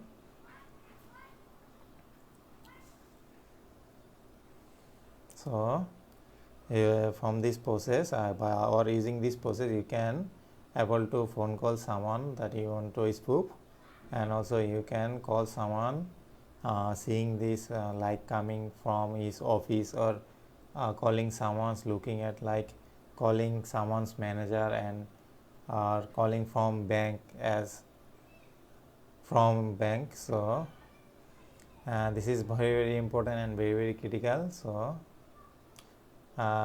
this is kind of a blind attack actually. So and many of the old people basically who are old get into those attack, and they send or send money or information or bank account detail to those people when they call, and when they call they talk to you about like you own like $5,000 or $500K, and they want you to send those money, but before sending those money you have to send like 500 or 600 or $1,000 to their account so that they can verify you and take your money. So most of those people attack from this like that. So definitely you can check this out and test this out, so it's gonna work or not. And this is how you should not trust any phone call or any SMS, because it's similar to this as previously we saw with the spoof email. This is kind of totally related to that. So phone at the end, as we can see, phone call can be spoofed and text SMS also can be spoofed, like email that we saw previously, that is spoofed easily. And that's it for all. I hope you had some ideas about these topics, and I hope you enjoyed the video. So let's talk about firewall and IDS evasion options. So Nmap offers many options for sneaking past IDs undetected or evading firewall rules. So let's talk about now specifying the targets. So to scan a single host, simply add their names or IP address at the end of your command line, and Nmap will has a structure syntax that makes the Nmap scanning large network very easy. So you can give Nmap a file a listing target similarly like very easily, Nmap just .168.1.102. So very simple to specifying the target and scan using Nmap. So let's now talk about IPv6 scanning. So since 2002, Nmap has offered IPv6 support for its sorry. So IPv6 supports for its most popular features. In particular, ping scanning, which is TCP only, connect scanning, and version detection of all that support IPv6. So the common syntax is the same as usual, except that you also add some options, and also you must use IPv6 syntax if you specify an address rather than a host name. So an address might look like any MAC address, so host names are recommended for a typical port scanning session. So the output looks the same as it usually does. So with the IPv6 address on the interesting ports, the line of being the IPv6 is like so, nmap minus sb, and a simple website like let's try www.euro-v6, which is a v6 supported. So let's try that. While IPv6 hasn't actually taken over the world by storm, but it gets significant use in some countries and most modern operating systems that supports it. So to use Nmap with IPv6, both the source and the target of your scan must be configured for IPv6.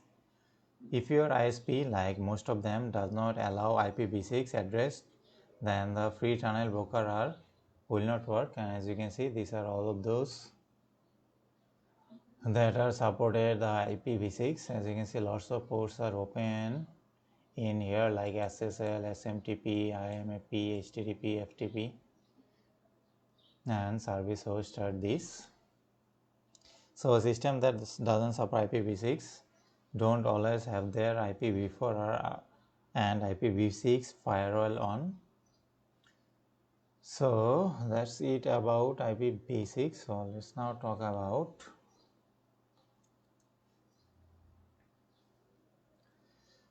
scanning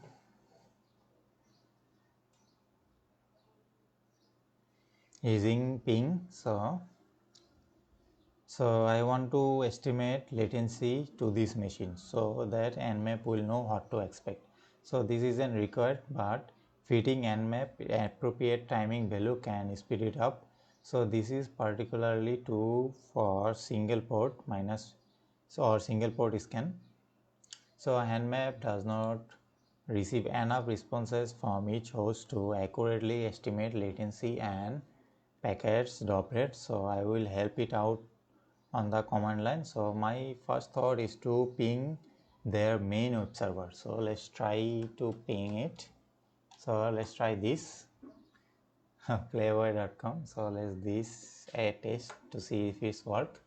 So as you can see, it gives us maybe 5. As you can see, 5 packets transmitted. So the maximum round trip is 50.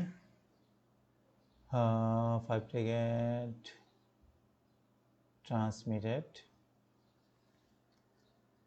So the maximum round trip time is 58 milliseconds. So unfortunately this IP address, which is 2104, this one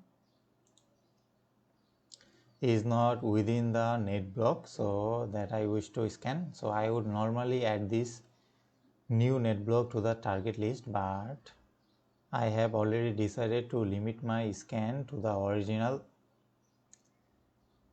4096 IP. So these times are probably perfectly fine to use, but finding actual values from IPs on the target network would be even bigger. So I used to dig the obtain public. So if you dig the obtain public DNS record from a name server, that will give you lots of results. So let's try pinging the MX server. So let's try ping -C5. Let's change the web address. So MX server, which is mx dot chi dot playboy dot com. So this website is no longer available. Okay.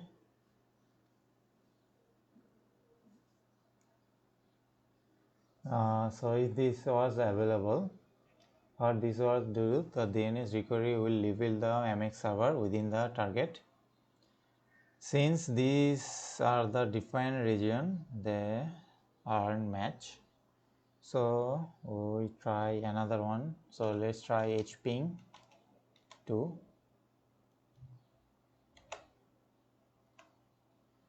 So let's try sin. So try sin -p 25 -c 5 www.playboy. So let's see if this is work. So we are hpinging. So 5 packet transmitted to 0 data loss, 5 set 40 headers and 0 data weights. So there are the result I was looking for so the host never takes more than 16 milliseconds to respond, while other was taking more.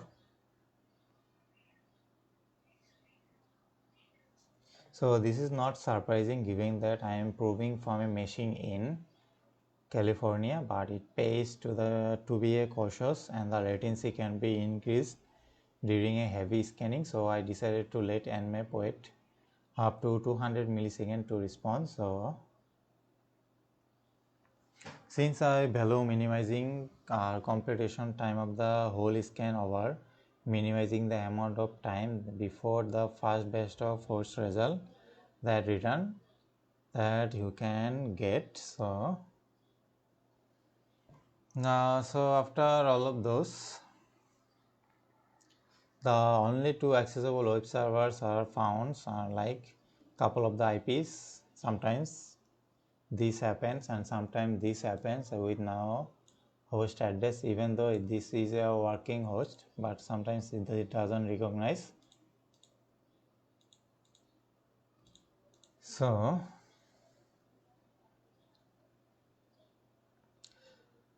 the next server that will be tried is much better. It offers those gigabytes of free images I was hoping for, and in particular it offers Linux iOS image as well as substantial free BSD and Apache archive. So that's all about IDs and equations and couple of the scanning like IPv6 and specifying some targets and all of those using Nmap.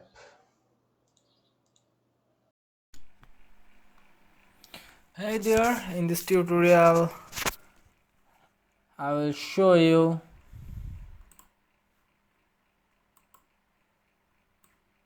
remote attack on any Android device.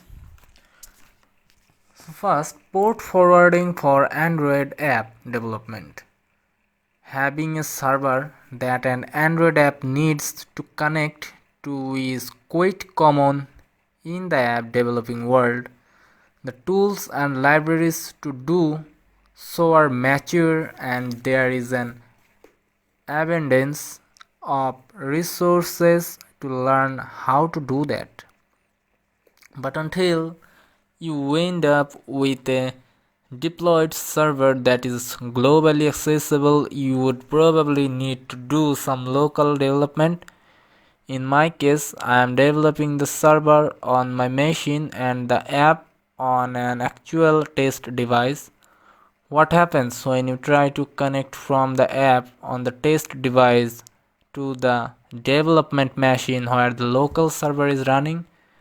Obviously, the local host for the test device is not pointing to the development machine.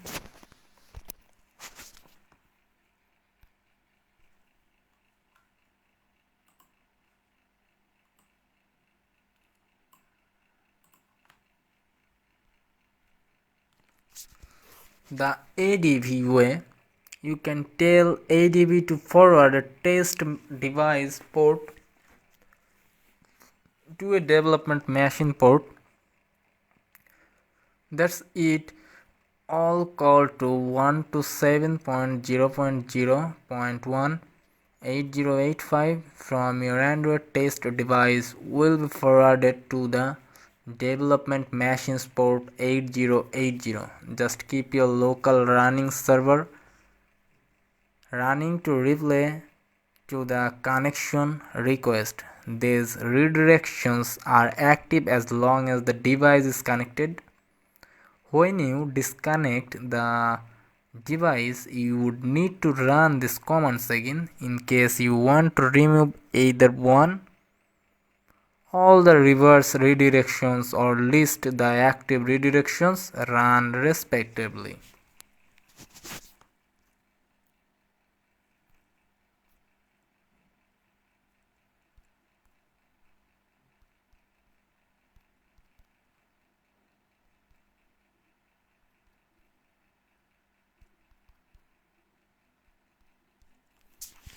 The Chrome way, if you are using Chrome, there's another way to set a port redirection without using the command line. The feature is designed for testing how websites that are served from the development machine look on mobile Chrome, but it can work for Android apps as well. Firstly, set up Chrome to be able to access your Android test device. Then navigate to Chrome, inspect devices. You will see a list of your connected test devices. Click on port forward and enter the port on the test device you want to forward to the development machine dock.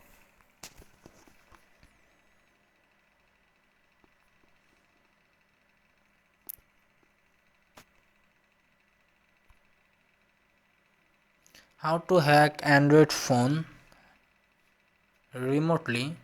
Researchers detail rogue rat which provides even low-level cybercriminals with the ability to read your messages, steal your passwords, and even record your calls.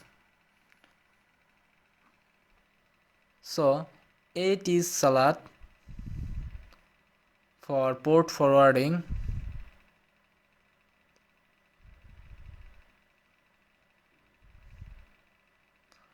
Current port forwarding table. Hinters in the table allow you to automatically redirect common network services to a specific machine behind the NAT firewall. The settings are only necessary if you wish to host some sort of server.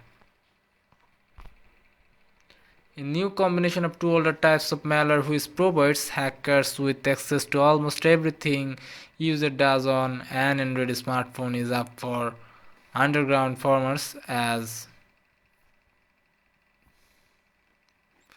now give IP address, protocol is TCP, port range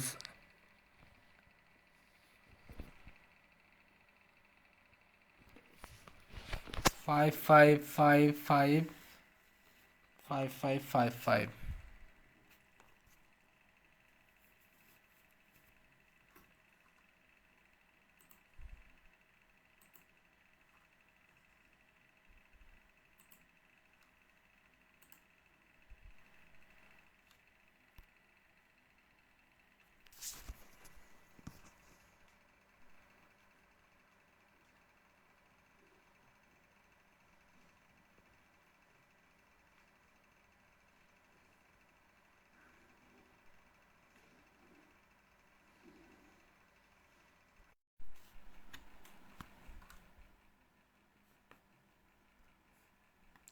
The basic process to open a port is set up a static IP address on either your computer or device that you want to forward a port to. Log in your Ethernet router, log into and navigate the port forwarding section. Click the advanced link, click the port forwarding link, create a port forward entry.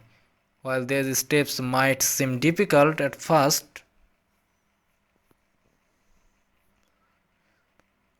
it is important to set up a static IP address in the device that you are forwarding a port to. This ensures that your ports will remain open even after your device reboots.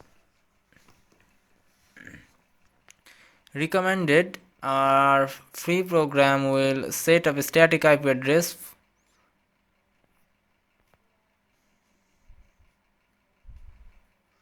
and in Kali Linux nmap, starting nmap,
set web attack and port forwarding. Yes, that's right. Yes, and give this name, post name.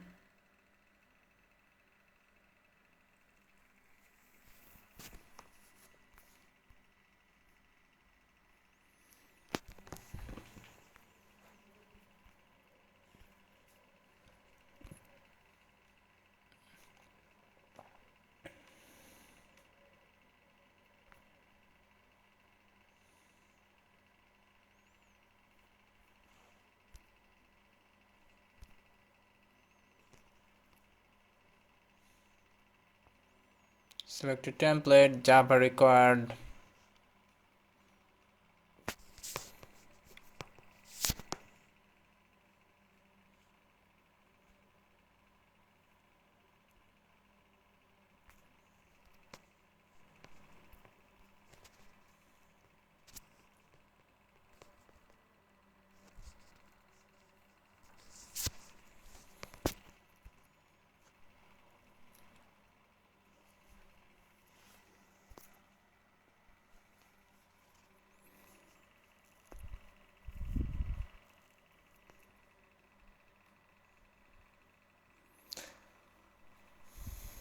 Encrypting the shellcode and finishing generating PowerShell injection bypass encoded to bypass execution restriction policy and web server launched and set web attack and starting now Metasploit framework consoling.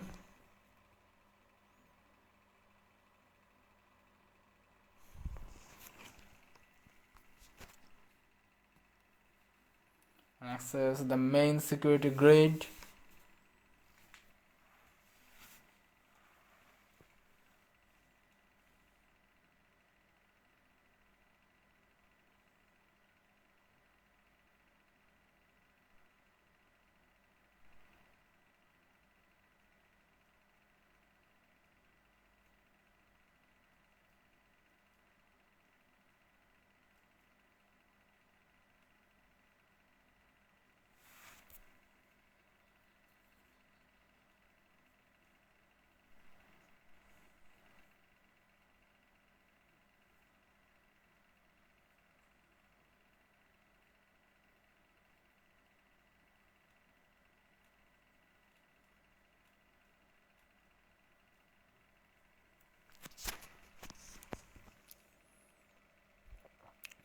Now the HTTP the page isn't working.